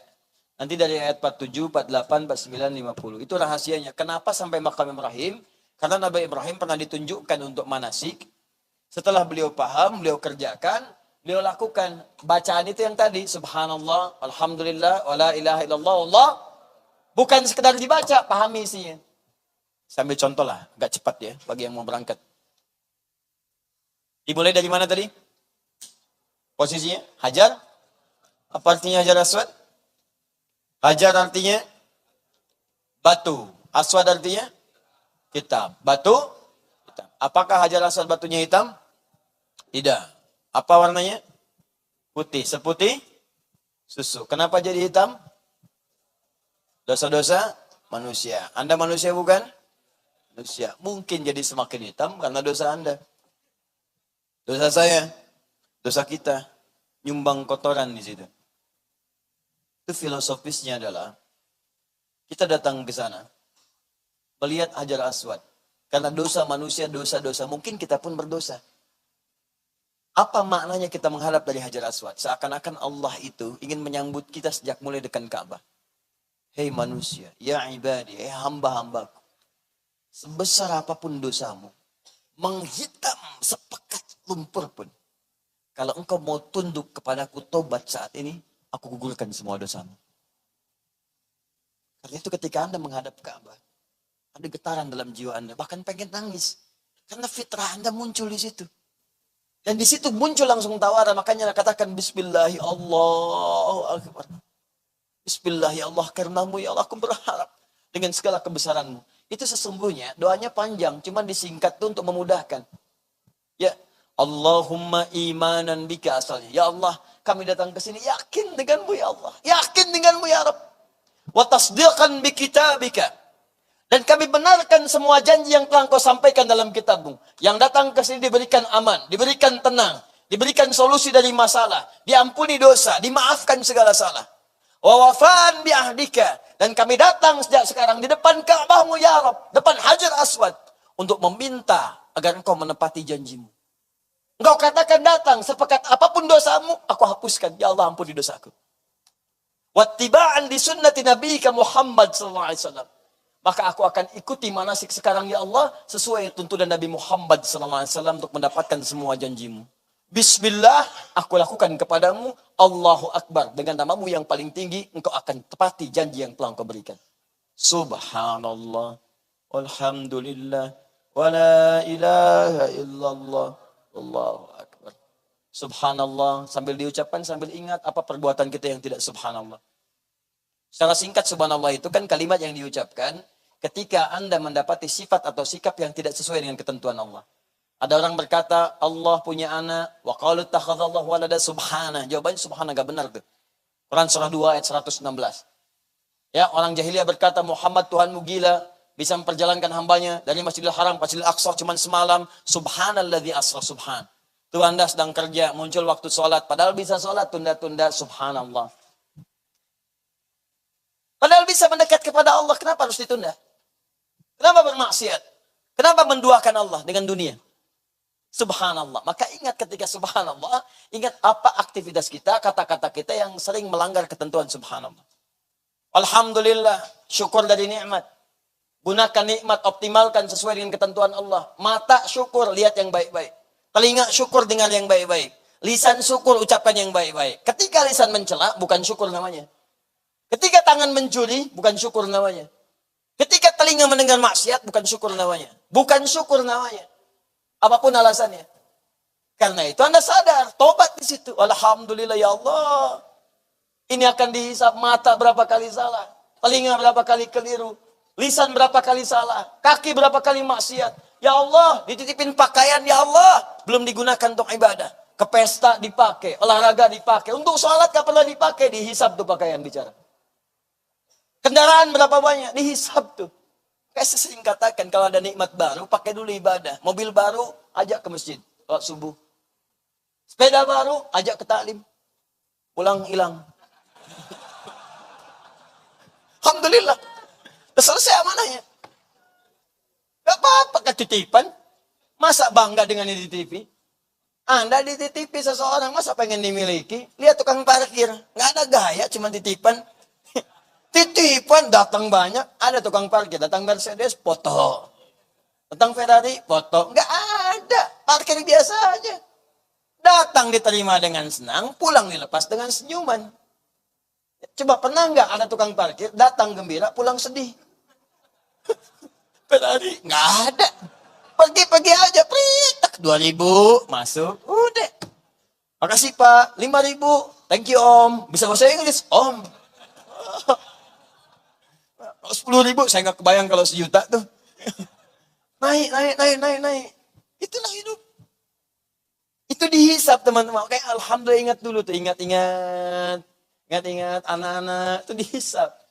Punya istri akan dihisap. Istri punya suami dihisap. Terus sejauh mana Anda kemudian merawat keluarga dengan baik? Saya kadang-kadang heran ya. Maaf sekali. Teman jauh diingetin. Oh ya akhi, besok akhi lagi. Besok taklim ya, ustadz ini, besok ini, kita ketemuan. Anak sendiri gak diajak. Dihisap. Ukhti, jilbabnya dong yang syar'i. Ukhti, jilbabnya yang syar'i jauh. Sampai dijapri segala. Ukhti, berjilbab yang syar'i. Anak sendiri gak pakai jilbab. Dihisap. Anda gak akan pernah dihisap dengan pekerjaan orang lain. Tapi keluarga dekat Anda, ku anfusakum wa ahlikum nara. Quran surah 66 ayat ke-6. Jaga dirimu dan keluargamu dari neraka. Anda gendong cucu, gendong anak, ketawa sekarang. Nanti di akhirat dia teriak, sanggup nolong enggak? Ya, wa fasilati wa akhi. Semua teman, kakak, ibu, ayah, masing-masing teriak tuh gak bisa nolong. Ya Allah, anak saya, ya Allah. Kamu di saat di dunia bilang sekarang, dunia kamu gak rawat. Aneh saya sama ahli dunia ini. Ada kebakaran, dorong-dorong, tarik, keluar nak. Tidur dia, gak mau tidur kamu. Ini apinya nyala kencang, keluar. Kebakaran keluar. Saya cuma pengen kasih tahu, neraka itu lebih dahsyat api ya dibandingkan dengan dunia. Ente kebakaran urusan dunia, cepat-cepat pengen keluar. Di akhirat, gak kebakaran, bakaran sendiri. Apa sudah siap dengan semua itu? Allahu Akbar. Kalau sudah alhamdulillah, baik. Allahu Akbar. Segera taubat. Tundukkan diri kita kepada Allah. Kalau sudah begitu, maka turun ketentuan. Seperti saya berikan kepada Ibrahim jawaban dari doa dia. Wa wahabna lahu ishaq. Ketika Ibrahim alaihissalam subhanallah, walhamdulillah, Allahu Akbar dalam hidupnya. Dia dibakar, diganggu, diusir. Tetap dekat dengan Allah. Allahu Akbar. Gak peduli Allah yang Akbar. Mau saya dicela, gak peduli saya. Dunia itu kecil, Allah yang Akbar. Kedudukan kecil, Allah yang Akbar. Ilmu kecil, Allah yang Akbar. Kalau sudah semua Akbar, dunia kecil. Gak ada nilainya. Mau mobil, ambil aja. Saya udah punya Allah. Bersaing, silakan ambil aja. Popularitas, ambil. Mau apa silakan ambil. Mau sendal, ambil. Mau kamera, ambil. Silakan. Mau peci, ambil. Mau baju, ambil silakan. Sudah punya Allah. Allahu Akbar. Kalau sudah begitu, tenang hati kita.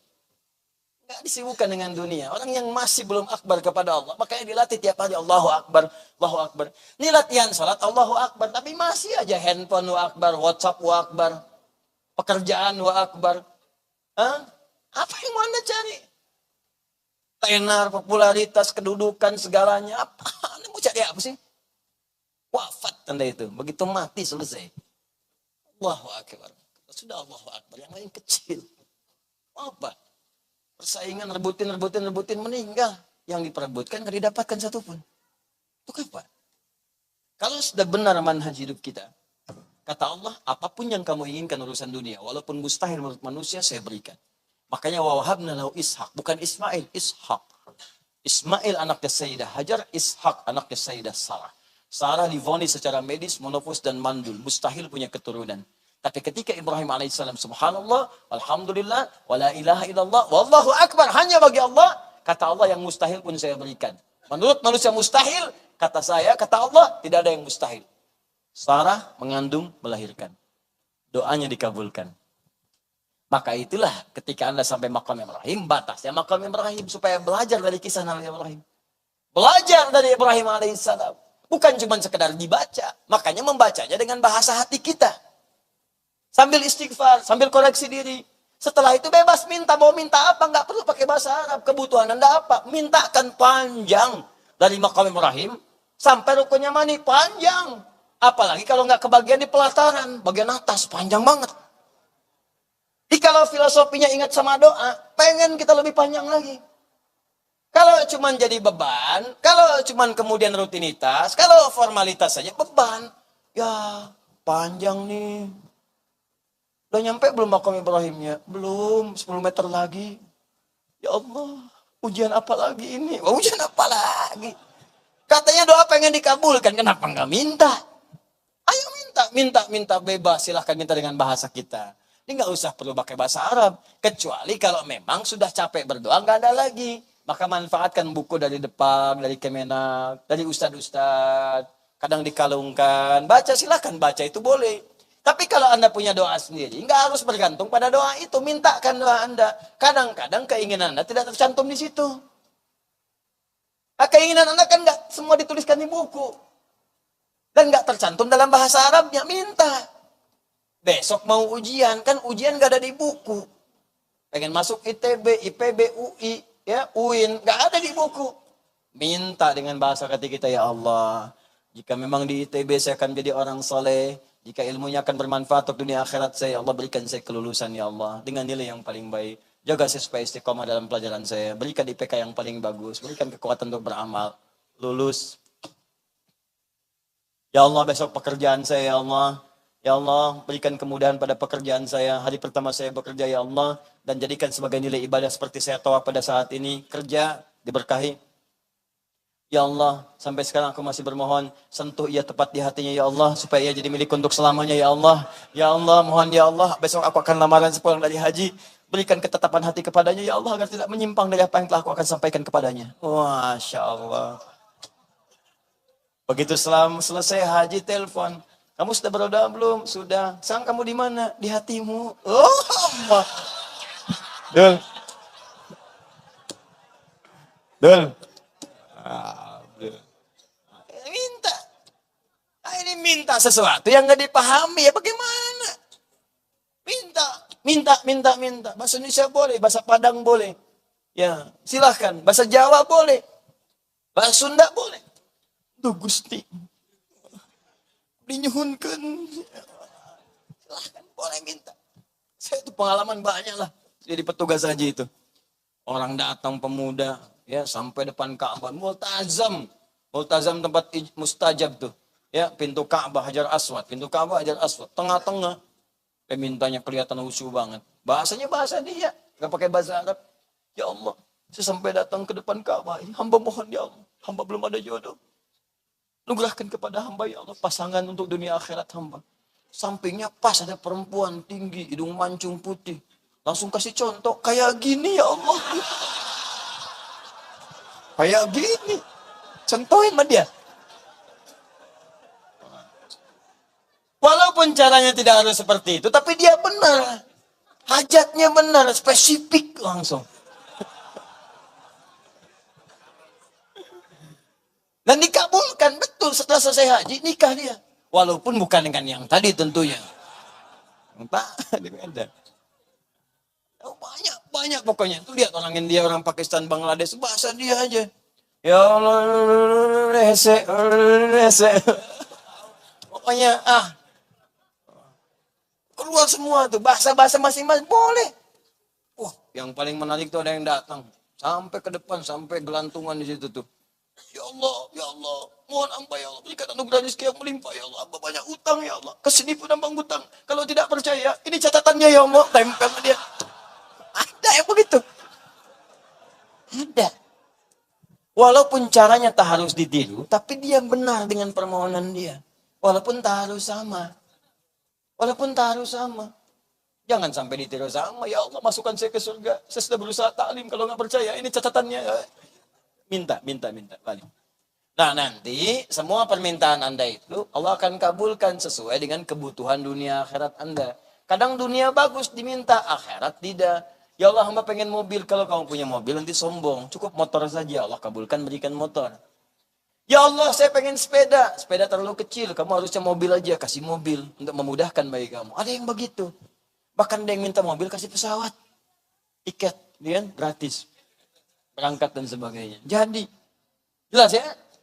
Maka disebutkanlah di Rukun Yamani sampai Hajar Aswad. Rabbana atina fid dunya fil akhirati waqina. Karena ada orang minta dunia hasanah, akhiratnya tidak. Minta akhirat hasanah, dunianya tidak. Maka Allah hanya mengabulkan apa yang dibutuhkan, bukan apa yang diinginkan. Jelas? Kalau belajarnya begitu, kita mintanya enak.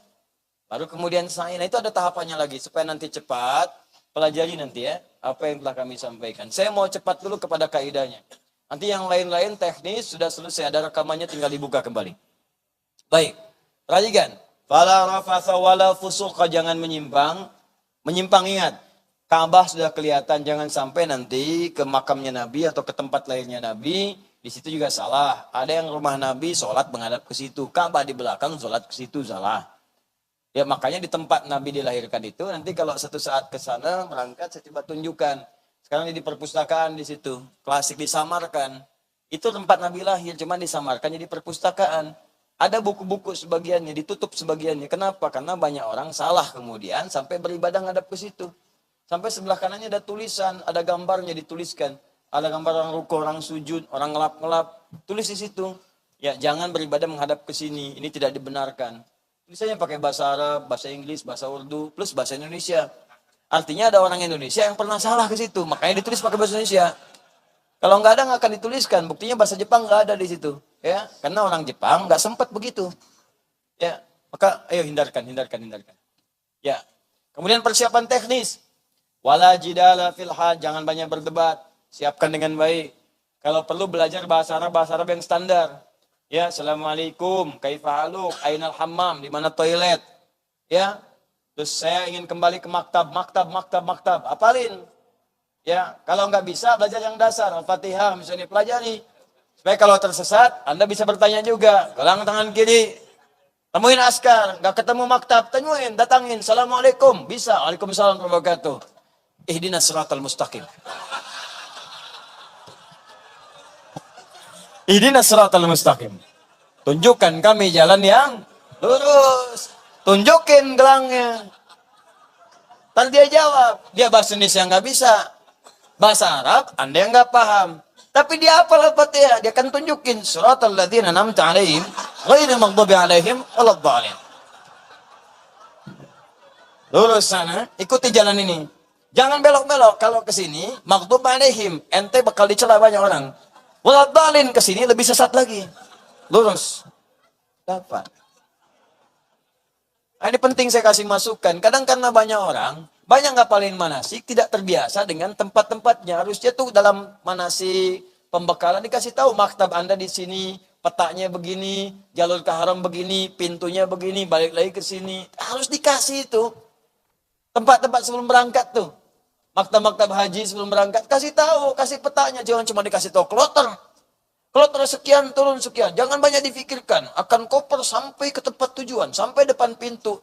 Iya, koper sampai depan pintu. Tapi orangnya nyasar. Ini repot. Kasih peta sekalian. Kloter berapa petanya ada. Di kamar mana ada. Temannya siapa. Ada semua. Ada kloternya, dakernya, dan seterusnya. Muncul semua. Jadi semuanya jelas. Enak. Itu gambarannya. Jadi sebelum berangkat bekali semuanya. Kemudian saya tutup dengan kalimat watazawwadu fa inna khairaz zadi taqwa. Wa ma taf'alu min khairi ya'lamuhu Allah. Watazawwadu fa inna khairaz zadi taqwa. Hei, apa yang kamu kerjakan saat haji itu yang baik-baik Allah tahu. Nah, ini dalam nih, ini tajam. Tafsirnya dalam sekali. Jadi maksudnya begini. Kalau Anda terbiasa berbuat baik, di antara mana tafsirnya? Kalau Anda terbiasa berbuat baik, maka Anda akan dimuliakan dengan kebaikan Anda oleh Allah saat berada di kota suci itu. Karena itu dia disebut dengan Al-Haramain Asy-Syarifain. Al-Haramain, dua tempat yang kalau berbuat yang haram, seketika akan diluruskan oleh Allah. Dan dilarang berbuat yang haram di dua tempat itu, karena seketika Allah akan memberikan hukuman atau langsung meluruskannya. Cuma Mekah dengan Madinah. Makanya kalau ada orang berbuat salah, diluruskan di situ. Nggak nunggu lama. Supaya bersih. Kalau ada orang berbuat salah sebelum datang, maka cepat koreksi diri. Kalau nggak, ditampakkan di situ. Kalau udah ditampakkan, dia koreksi diri. Ini banyak kejadian saya waktu ngawal-ngawal itu di petugas tuh ada yang mencela. Ada dari negara tertentu dicela. Bau, katanya bau. Itu orang gitu. Dari sejak di Arafah, bau sendiri. Kemana-mana bau aja. Padahal kita biasa saja. Itu udah paham lah, petugas-petugas dakar itu kloter udah paham. Begitu ada yang datang seperti itu, langsung pembimbingnya. Anda punya dosa apa dengan lisan? Ingat, pernah celah orang enggak? Istighfar, nangis. Udah. Istighfar selesai. Gitu. Jaga diri. Nah, tapi kalau Anda berbuat banyak kebaikan, syarafain, seketika dimuliakan. Suka ngasih orang, tiba-tiba ada aja orang ngasih Anda di sana. Banyak orang, tapi yang dikasih kurma cuma Anda gitu. Dan ketemunya orang itu lagi. Banyak orang, tapi yang dikasih sajadah cuma Anda. Cuma ibu, bu. Cuma Anda, ukhti. Kasihkan gitu. Yang lain enggak, cuma ke Anda aja nempelnya. Kalau ada yang begitu, coba ingat-ingat. Pernah punya kemuliaan apa sebelum berangkat? Setelah itu syukuri. Itu bonus pembuktian dari Allah. Sepantas semua kebaikan akan dibalas gitu. Dunia dikasih panjangnya, akhirat disempurnakan pahalanya dengan balasan yang terindah berupa surga. Nah, sebelum berangkat, bekal yang terakhir, watazawwadu fa inna khairaz zadi taqwa. Silahkan berbekal. Kalau mau berangkat cari bekal yang terbaik itu takwa. Kenapa Allah sebut bekal yang terbaik? Karena ada bekal lain yang baik. Tapi di antara yang baik itu takwa yang terbaik. Makanan bawa secukupnya. Tidak harus semua dibawa. Ingat, insya Allah fasilitas sudah ada di sana. Catering insya Allah baik. Ya, pemerintah menyediakan dengan baik. Karena bayarannya juga bagus. Di sana ada disiapkan cateringnya, tempatnya, segalanya. Bahkan kalau nggak sesuai ada selisih. Jangan malu mintakan. Ya, hotel itu kalau dikonversi berapa? Misalnya real, 2.000 real. Hotel Anda cuma 1.500 real. Berarti ada kembalian 500. Ya milik Anda. Tanyakan, minta. Hak Anda di situ. Tanyakan. Kalau nggak diminta membuka pintu, maksiat nanti malah orang ambil nggak tepat. Tanyakan, itu dikembalikan. Tapi kalau pas levelnya sempurna pelayanan, cateringnya bagus, makan enak, alhamdulillah doakan semua. Doakan fasilitatornya, doakan orang yang petugasnya, doakan semuanya diberikan kesehatan, kelancaran segalanya. Alhamdulillah sudah berjalan dengan baik. Doakan Amirul Hajnya, doakan bangsa kita, doakan negara kita, doakan masyarakat, semua. Doakan tenang, tentram, kembali beraktivitas dengan baik, semua enak. Beraktivitas nyaman, diberkahi oleh Allah, nyaman. Kita pelan-pelan, kita berubah dengan baik. Minta. Nah, tapi nggak harus semua dibawa. Ya maaf, nyampe sana, nggak usah bawa rice cooker, sudah ada di sana makanan.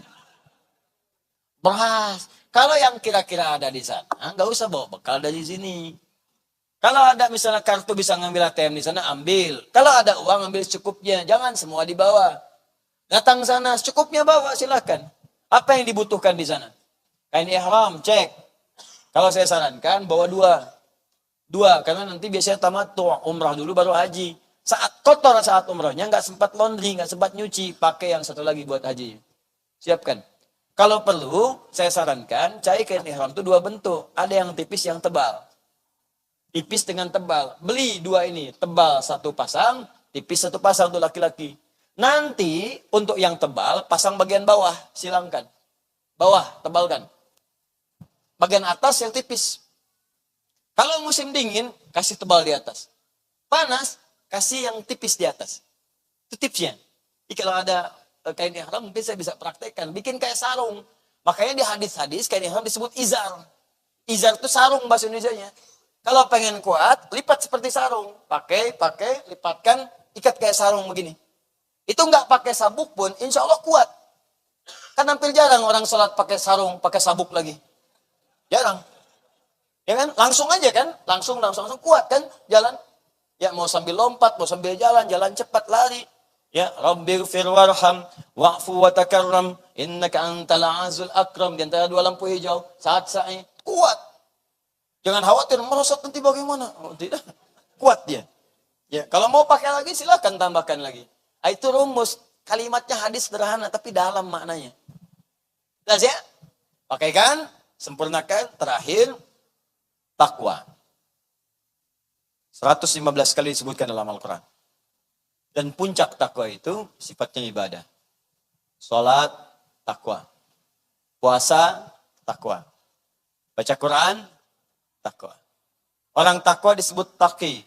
Jamanya disebut muttaqin. Dzalikal kitabu la raiba fihi. Hudal lil muttaqin. Siapa muttaqin ini? Alladzina yu'minuna bil ghaib wa yuqimunas shalah. Salat, maka sebelum berangkat berbanyak salat. Mohon izin ya. Bukan cuma fardu. Kalau cuma fardu jangankan yang haji, yang enggak haji pun salat fardu juga. Tambah sunnah, malam bangun tahajud. Yuk bentar lagi yang mau berangkat tahajud. Perbanyak. Salat duha. Supaya chemistry dengan Allahnya nyambungnya kuat. Karena terbiasa sholat, nyampe sana senangnya masjid. Sholat aja enak, sholatnya enak. Kalau nggak pernah latihan, nyampe sana kaku nanti. Orang sholat nih ke pasar kurma. Orang sholat beli zaitun. Orang sholat beli buah tin. Alhamdulillah ya, saat orang kepanasan, kita dimuliakan oleh Allah, sholatnya begitu teduh, padahal di mall. Jauh-jauh ke sana, pahala dapat atu sama dengan di sini. Satu doang, padahal lebih mulia kita di sini. Dapat 27, sifatnya di masjid, dapat 25, nyampe sana, sholat di mall, kepisah saf. Padahal bisa ke depan nyambung untuk menyempurnakan saf, sayang. Baca Quran, supaya rajin itikaf nyampe sana. Latihan yang terakhir, mana takwa itu koreksi diri. Introspeksi. Makanya orang takwa sering disebut dengan istighfar. Quran surah ketiga ayat 133. Wasari'u ila maghfiratin, cepat istighfar mir rabbikum, istighfar kepada Rabb, kepada Allah, wa jannatin, dan berharap bisa masuk surga, arduha samawati wal ard, ya, yang luasnya seluas langit dan bumi, uiddat lil muttaqin, disediakan bagi orang takwa. Maka orang takwa amalannya rajin istighfar.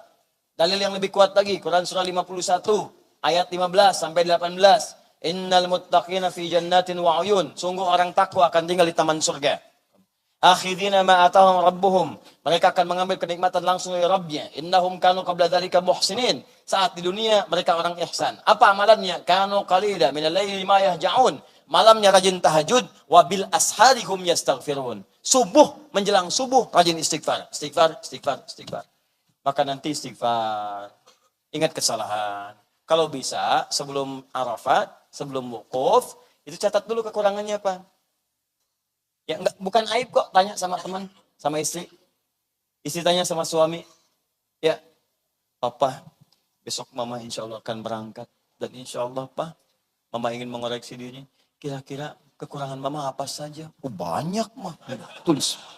Nih, kasih papa. Tulis. Gak apa-apa, tulis aja. Tulis, gak usah malu. Papa, maafkan mama ya. Besok berangkat. Kalau sekiranya Allah menetapkan mama pulang duluan, tolong jaga anak-anak dengan baik. Insya Allah, Ma. Insya Allah. Papa juga akan berangkat. Kalau papa pulang duluan, mohon titip anak-anak dengan baik. Semoga kita dipertemukan oleh Allah di surga dalam kebaikan. Berangkat. Ini enak. Masing-masing koreksi diri. Nangis sama-sama, doa sama-sama. Dan yang paling enak itu udah punya catatan gitu. Begitu sampai ke Arafat, Arafat akan mengenal. Kenal Allah, kenal diri kita. Begitu kenal kekurangan kita, kita istighfar kepada Allah. Siapa nih yang di hidayat nih? Kalau lihat ke cermin, cuma lihat fisiknya. Cermin kita itu, yang sesungguhnya akan akhlak kepribadian kita, orang sekitaran kita. Ada yang benar menampakkan kekurangan kita, ambil. Ada yang sengaja mencari kekurangan kita, ya nggak apa-apa kita doakan. Ya pasti cuma dua itu aja. Kalau enggak orang itu menampakkan aib kita, atau orang itu mencari aib kita. Kalau tampak benar aib kita, jangan malu, minta maaf ya minta maaf. Istighfar ya istighfar. Tapi kalau mencari-cari aib kita, ya doakan saja sudah. Supaya Allah tutup hijab antara kita dengan dia. Kita dibuat tenang, dia akan gelisah. Pencari aib itu selalu gelisah. Gelisah hatinya. Gak bisa tidur, cari peluang lagi, cari cara lagi. Semua apa yang menjadi aib dicari sama dia. Kalau kita akan ditutup oleh Allah, nah, gak capek. Ya Allah sempurnakan, muliakan, berikan peluang untuk tobat. Dia gak mau tobat, urusan dia, kita tenang. Tapi kalau tampak aib kita, istighfar ya Allah, ampuni dosa saya ya Allah. Catat. Saya berlaku ini. Minta maaf, berangkat sana istighfar. Pertama ibu, ayah. Kalau sudah pulang, ingat kesalahan kita waktu beliau hidup. Salah apa saja? Pernah berbohong, pernah mencela, pernah menyakiti. Bayangkan, istighfar minta ampunan sama Allah. Apalagi saat sa'i itu bayangkan ibu perjuangannya.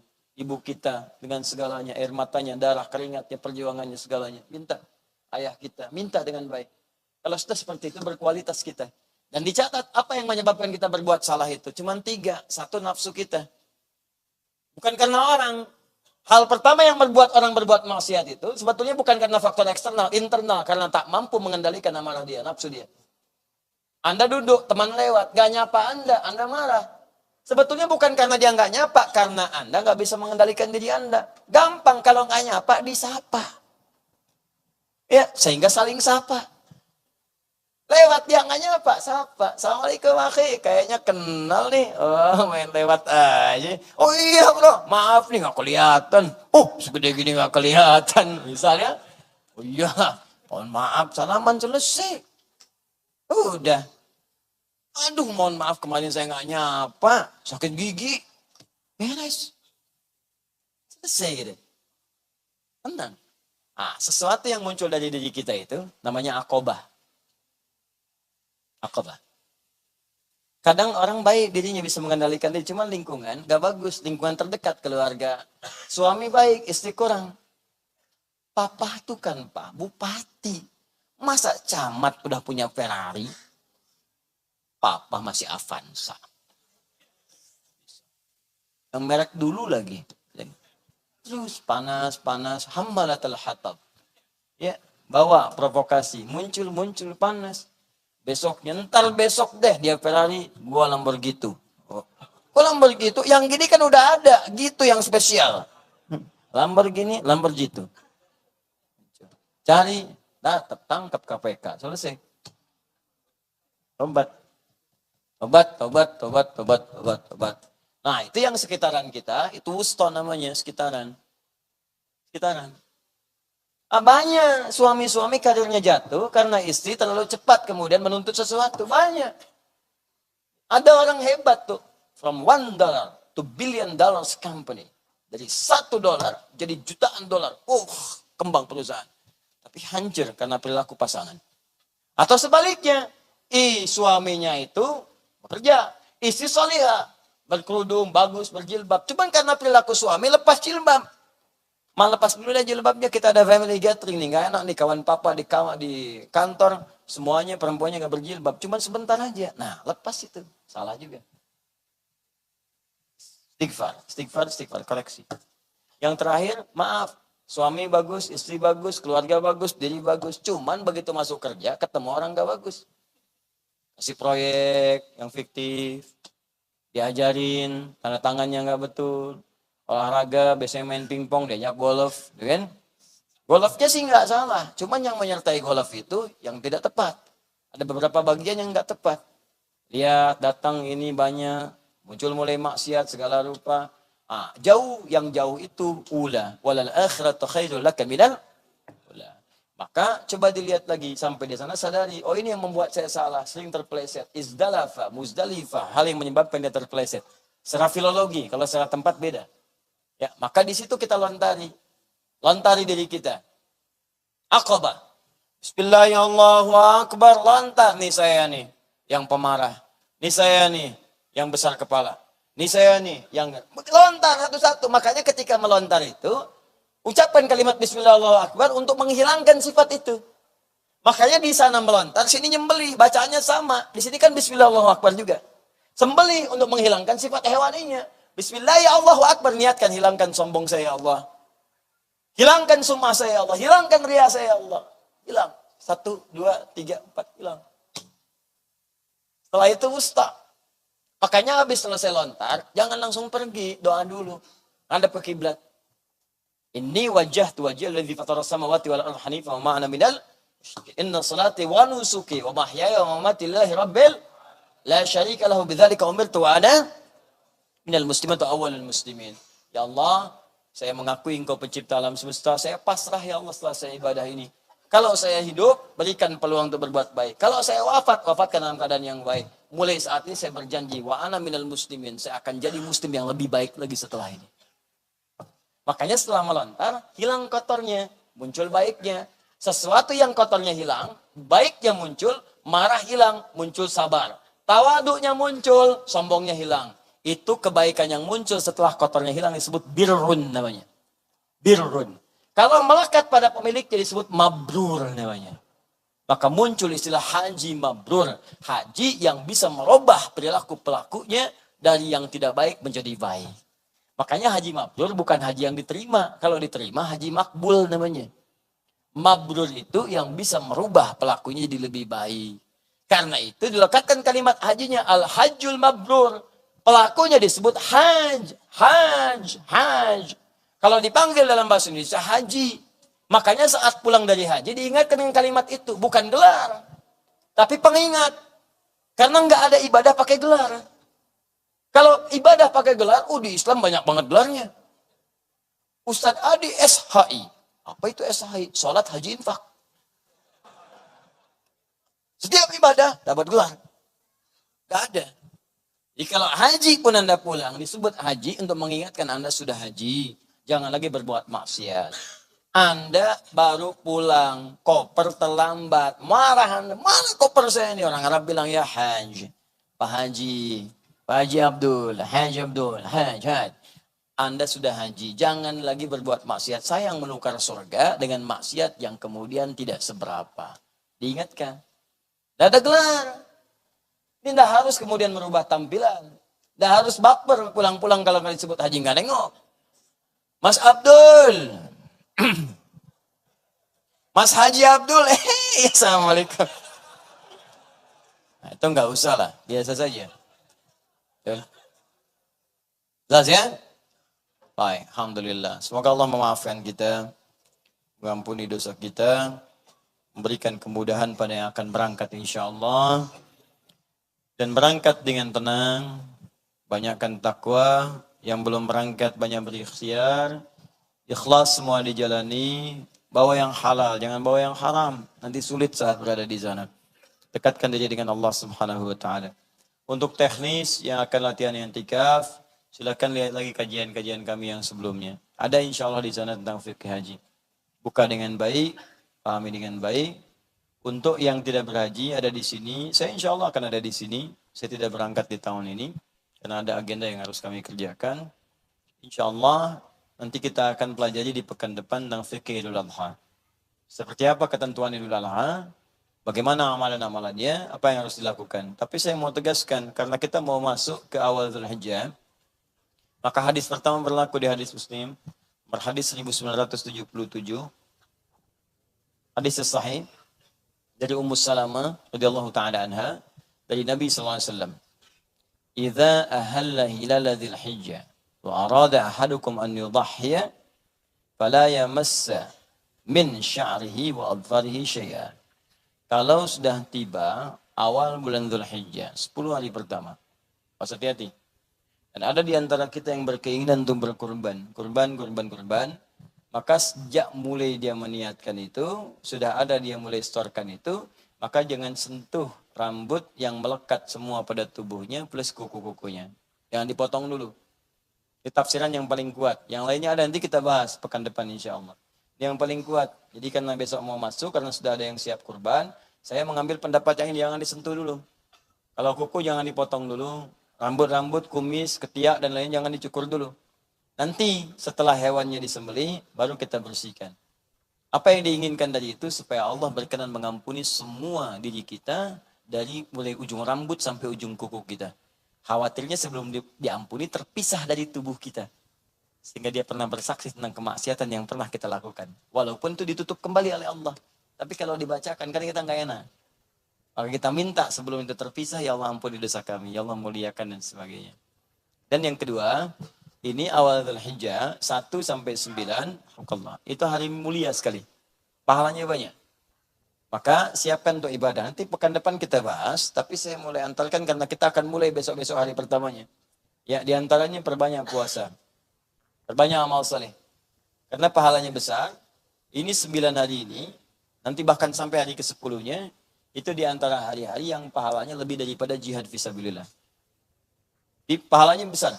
Jadi kalau mulai sekarang Anda baca Al-Quran misalnya, baca nih, Ramadan kan 100. Ya kan? Hari biasa 10. Tapi kalau Anda baca di hari-hari nilainya, itu lebih daripada jihad fisabilillah. Kapan lagi baca Quran nilainya lebih daripada jihad. Infak nilainya biasanya 700. Ramadan kali lagi 10 kali lipat. Tapi kalau di hari-hari ini, 1 sampai 10 Dzulhijjah, itu maaf nilainya lebih daripada jihad. Jadi begitu dikeluarkan infak nilainya dituliskan jihad fisabilillah. Jihad fisabilillah. Dan jihad nggak ada ukurannya. Nggak ada ukurannya. Kalau sedang infak Anda taubat ya Allah, taubat ya Allah, taubat. Diampuni oleh Allah. Terus Anda infak walaupun cuma 100 rupiah. Nilainya jihad fisabilillah. Wafat saat infak begitu masuk meninggal syahid. Masya Allah. Mau seperti itu? Ya, mana kotak? Nah, tapi kita nggak bisa mengukur walaupun dimasukkan nggak wafat ya kita nggak bisa pilih. Ya, ayo perbaiki diri kita, sempurnakan, kita doakan yang berangkat semoga dimudahkan, dilancarkan, diikhlaskan oleh Allah dan insya Allah diberikan predikat mabrur. Bagi yang belum berangkat juga insya Allah disegerakan, diberi kekuatan untuk mempersiapkan dan insya Allah bahkan kalaupun kita wafat sebelum berangkat menunaikan semoga juga mendapatkan predikat mabrur si Allah Subhanahu wa taala. Alhamdulillahi Rabbil Alamin Ar-Rahman Ar-Rahim Maliki Yawmiddin Iyyaka na'budu wa iyyaka nasta'in Shiratal mustaqim Shiratal ladzina an'amta 'alaihim ghairil maghdubi 'alaihim waladdallin Allahumma salli wa sallim wa barik 'ala rasulika al-karim nabiyyikal amin sayyidina Muhammadin wa 'ala alihi wa sahbihi ajma'in Allahumma rabbana la tada' lana fi maqamina hadha wa fi kulli maqamin dhanban illa ghafartah wa la hamman illa farajtah wa la daynan illa qadaytah wa la maridan illa shafaitah ولا عاصرا إلا يسرته ولا حاجة من حوائج الدنيا والآخرة فيها لك رضا وفيها لنا الصلاة إلا قضيتها يا أرحم الراحمين. Ya Allah kami mohon kepadamu jika di majlis ini ada seorang pendosa datang kemari ya Allah jangan biarkan dia meninggalkan majlis ini kecuali engkau telah ampuni segala dosa-dosanya. Berikan kesempatan padanya untuk bertobat, sentuh hati ya Allah jangan sampai ia wafat sedang mengerjakan perbuatan maksiat. Allahumma jika ada yang datang membawa kegelisahan, jangan biarkan dia meninggalkan majlis ini kecuali engkau telah tenangkan keadaan jiwanya. Allahumma jika ada di antara kami yang sakit, ya Allah seberat apapun penyakitnya, mohon angkat dan sembuhkan segala penyakitnya. Allahumma jika ada di antara kami yang tengah diuji dengan kesulitan, seberat apapun di rumah tangganya, pekerjaannya, kehidupan sosialnya, mohon angkat dan mudahkan segala kesulitannya, Rabbal Alamin. Allahumma nakhussuka likulil hujjaj, ya Arhamar Rahimin. Allahumma yassir lahum hajjahum, ya Allah. Waj'al hajjahum hajjan mabrura. Sa'yan mashkura wa dhanban maghfura wa tijaratan lan tabur. Ya Allah kami anugerahkan ya Allah permohonan kepadamu ya Rabb khusus kami mohonkan kepada orang-orang di antara sahabat kami, kerabat kami, tetangga kami, keluarga kami akan berhaji dari manapun mereka datang. Ya Allah mudahkan haji mereka ya Arhamar Rahimin. Berikan kekuatan kepada mereka untuk menyempurnakan haji mereka ya Allah. Ikhlaskan seluruh amalan yang mereka kerjakan. Dan kami mohon ya Allah jadikan hajinya haji mabrur. Sa'i yang kau syukuri ya Allah. Dosanya yang kau ampuni ya Allah. Dan perniagaannya yang kau rahmati ya Rabbal Alamin. Allahumma nakhusuka bid-du'a ya lil ikhwa alladziina lam yahujju. Allahumma arzuq lahum rizqan hasanan thayyiban liyahujju ya Rabbal Alamin liya'tamiru wa li ziyarati baitikal muharram. Ya Allah kami mohon kepadamu bagi saudara kami, kerabat kami, keluarga kami, tetangga kami, kawan-kawan kami yang belum berhaji ya Allah ataupun belum berumrah. Anugerahkan keluasan rezeki kepada kawan-kawan kami untuk berhaji ya Allah. Untuk berumrah, lapangkan rezeki mereka ya Allah. Berikan kekuatan untuk mengunjungi Ka'bah ya Allah. Untuk bermohon ibadah di tempat yang suci sebelum mereka wafat kembali kepadamu ya Arhamar Rahimin. Allahumma ya Allah alimna ma ta'allamna, alimna ma jahilna, wa afiqna bima ta'allamna, amala biha ya Arhamar Rahimin. Ya Allah mohon berkahi apa yang telah kami pelajari. Berikan kami kekuatan untuk mengamalkan apa yang telah kami pelajari. Dan mohon jadikan ya Allah pelajaran yang kami telah pelajari sebagai hujjah kami ketika kami kembali kepadamu yang melahirkan pahala-pahala dan ridhamu. Rabbana atina fid dunya hasanah fil akhirati hasanah wa qina adzabannar. Fadlika subhana rabbika rabbil izzati amma yasifun. Wassalamun alal mursalin wa akhiru da'wana alhamdulillahi rabbil alamin. Sebelum saya tutup dengan salam dan kifaratul majlis, saya hendak berikan pengumuman yang sudah bergabung dengan karantina yang akan dimulai besok. Saya ingin tegaskan, tolong dipersiapkan niatnya dengan baik, optimis. Anda 30 hari akan berada di sini untuk menghafal Al-Quran. Dan semoga dimudahkan mendapatkan nanti 30 juz dalam 30 hari insya Allah. Yang kedua, yang sudah mendaftar untuk beasiswa kesudahan dan berkasnya sudah siap, insya Allah 2 pekan setelah Idul Adha, Anda akan diberangkatkan dengan Allah Subhanahu wa taala. Bersiap dengan baik. Yang ketiga untuk ta'lim, insyaallah teman-teman hari Sabtu kita akan mulai lanjut kembali ta'lim. Sabtu untuk yang duha di Masjid An-Nur Tanah Kusir. Kemudian nanti untuk Ahadnya subuh kita ada di Al-Azhar, ya, di Al-Azhar dalam kajian kitab Adabul Alim wal Muta'allim. Terima kasih kami ucapkan dan tolong tertib, ya, tertib, rapi, bersih, dan hadirkan segala kemuliaan insyaallah. Subhanakallahumma bihamdika asyhadu an la ilaha illa anta astaghfiruka wa atubu ilaik. Wa akhiru da'wana alhamdulillahi rabbil alamin. Alaikum warahmatullahi wabarakatuh.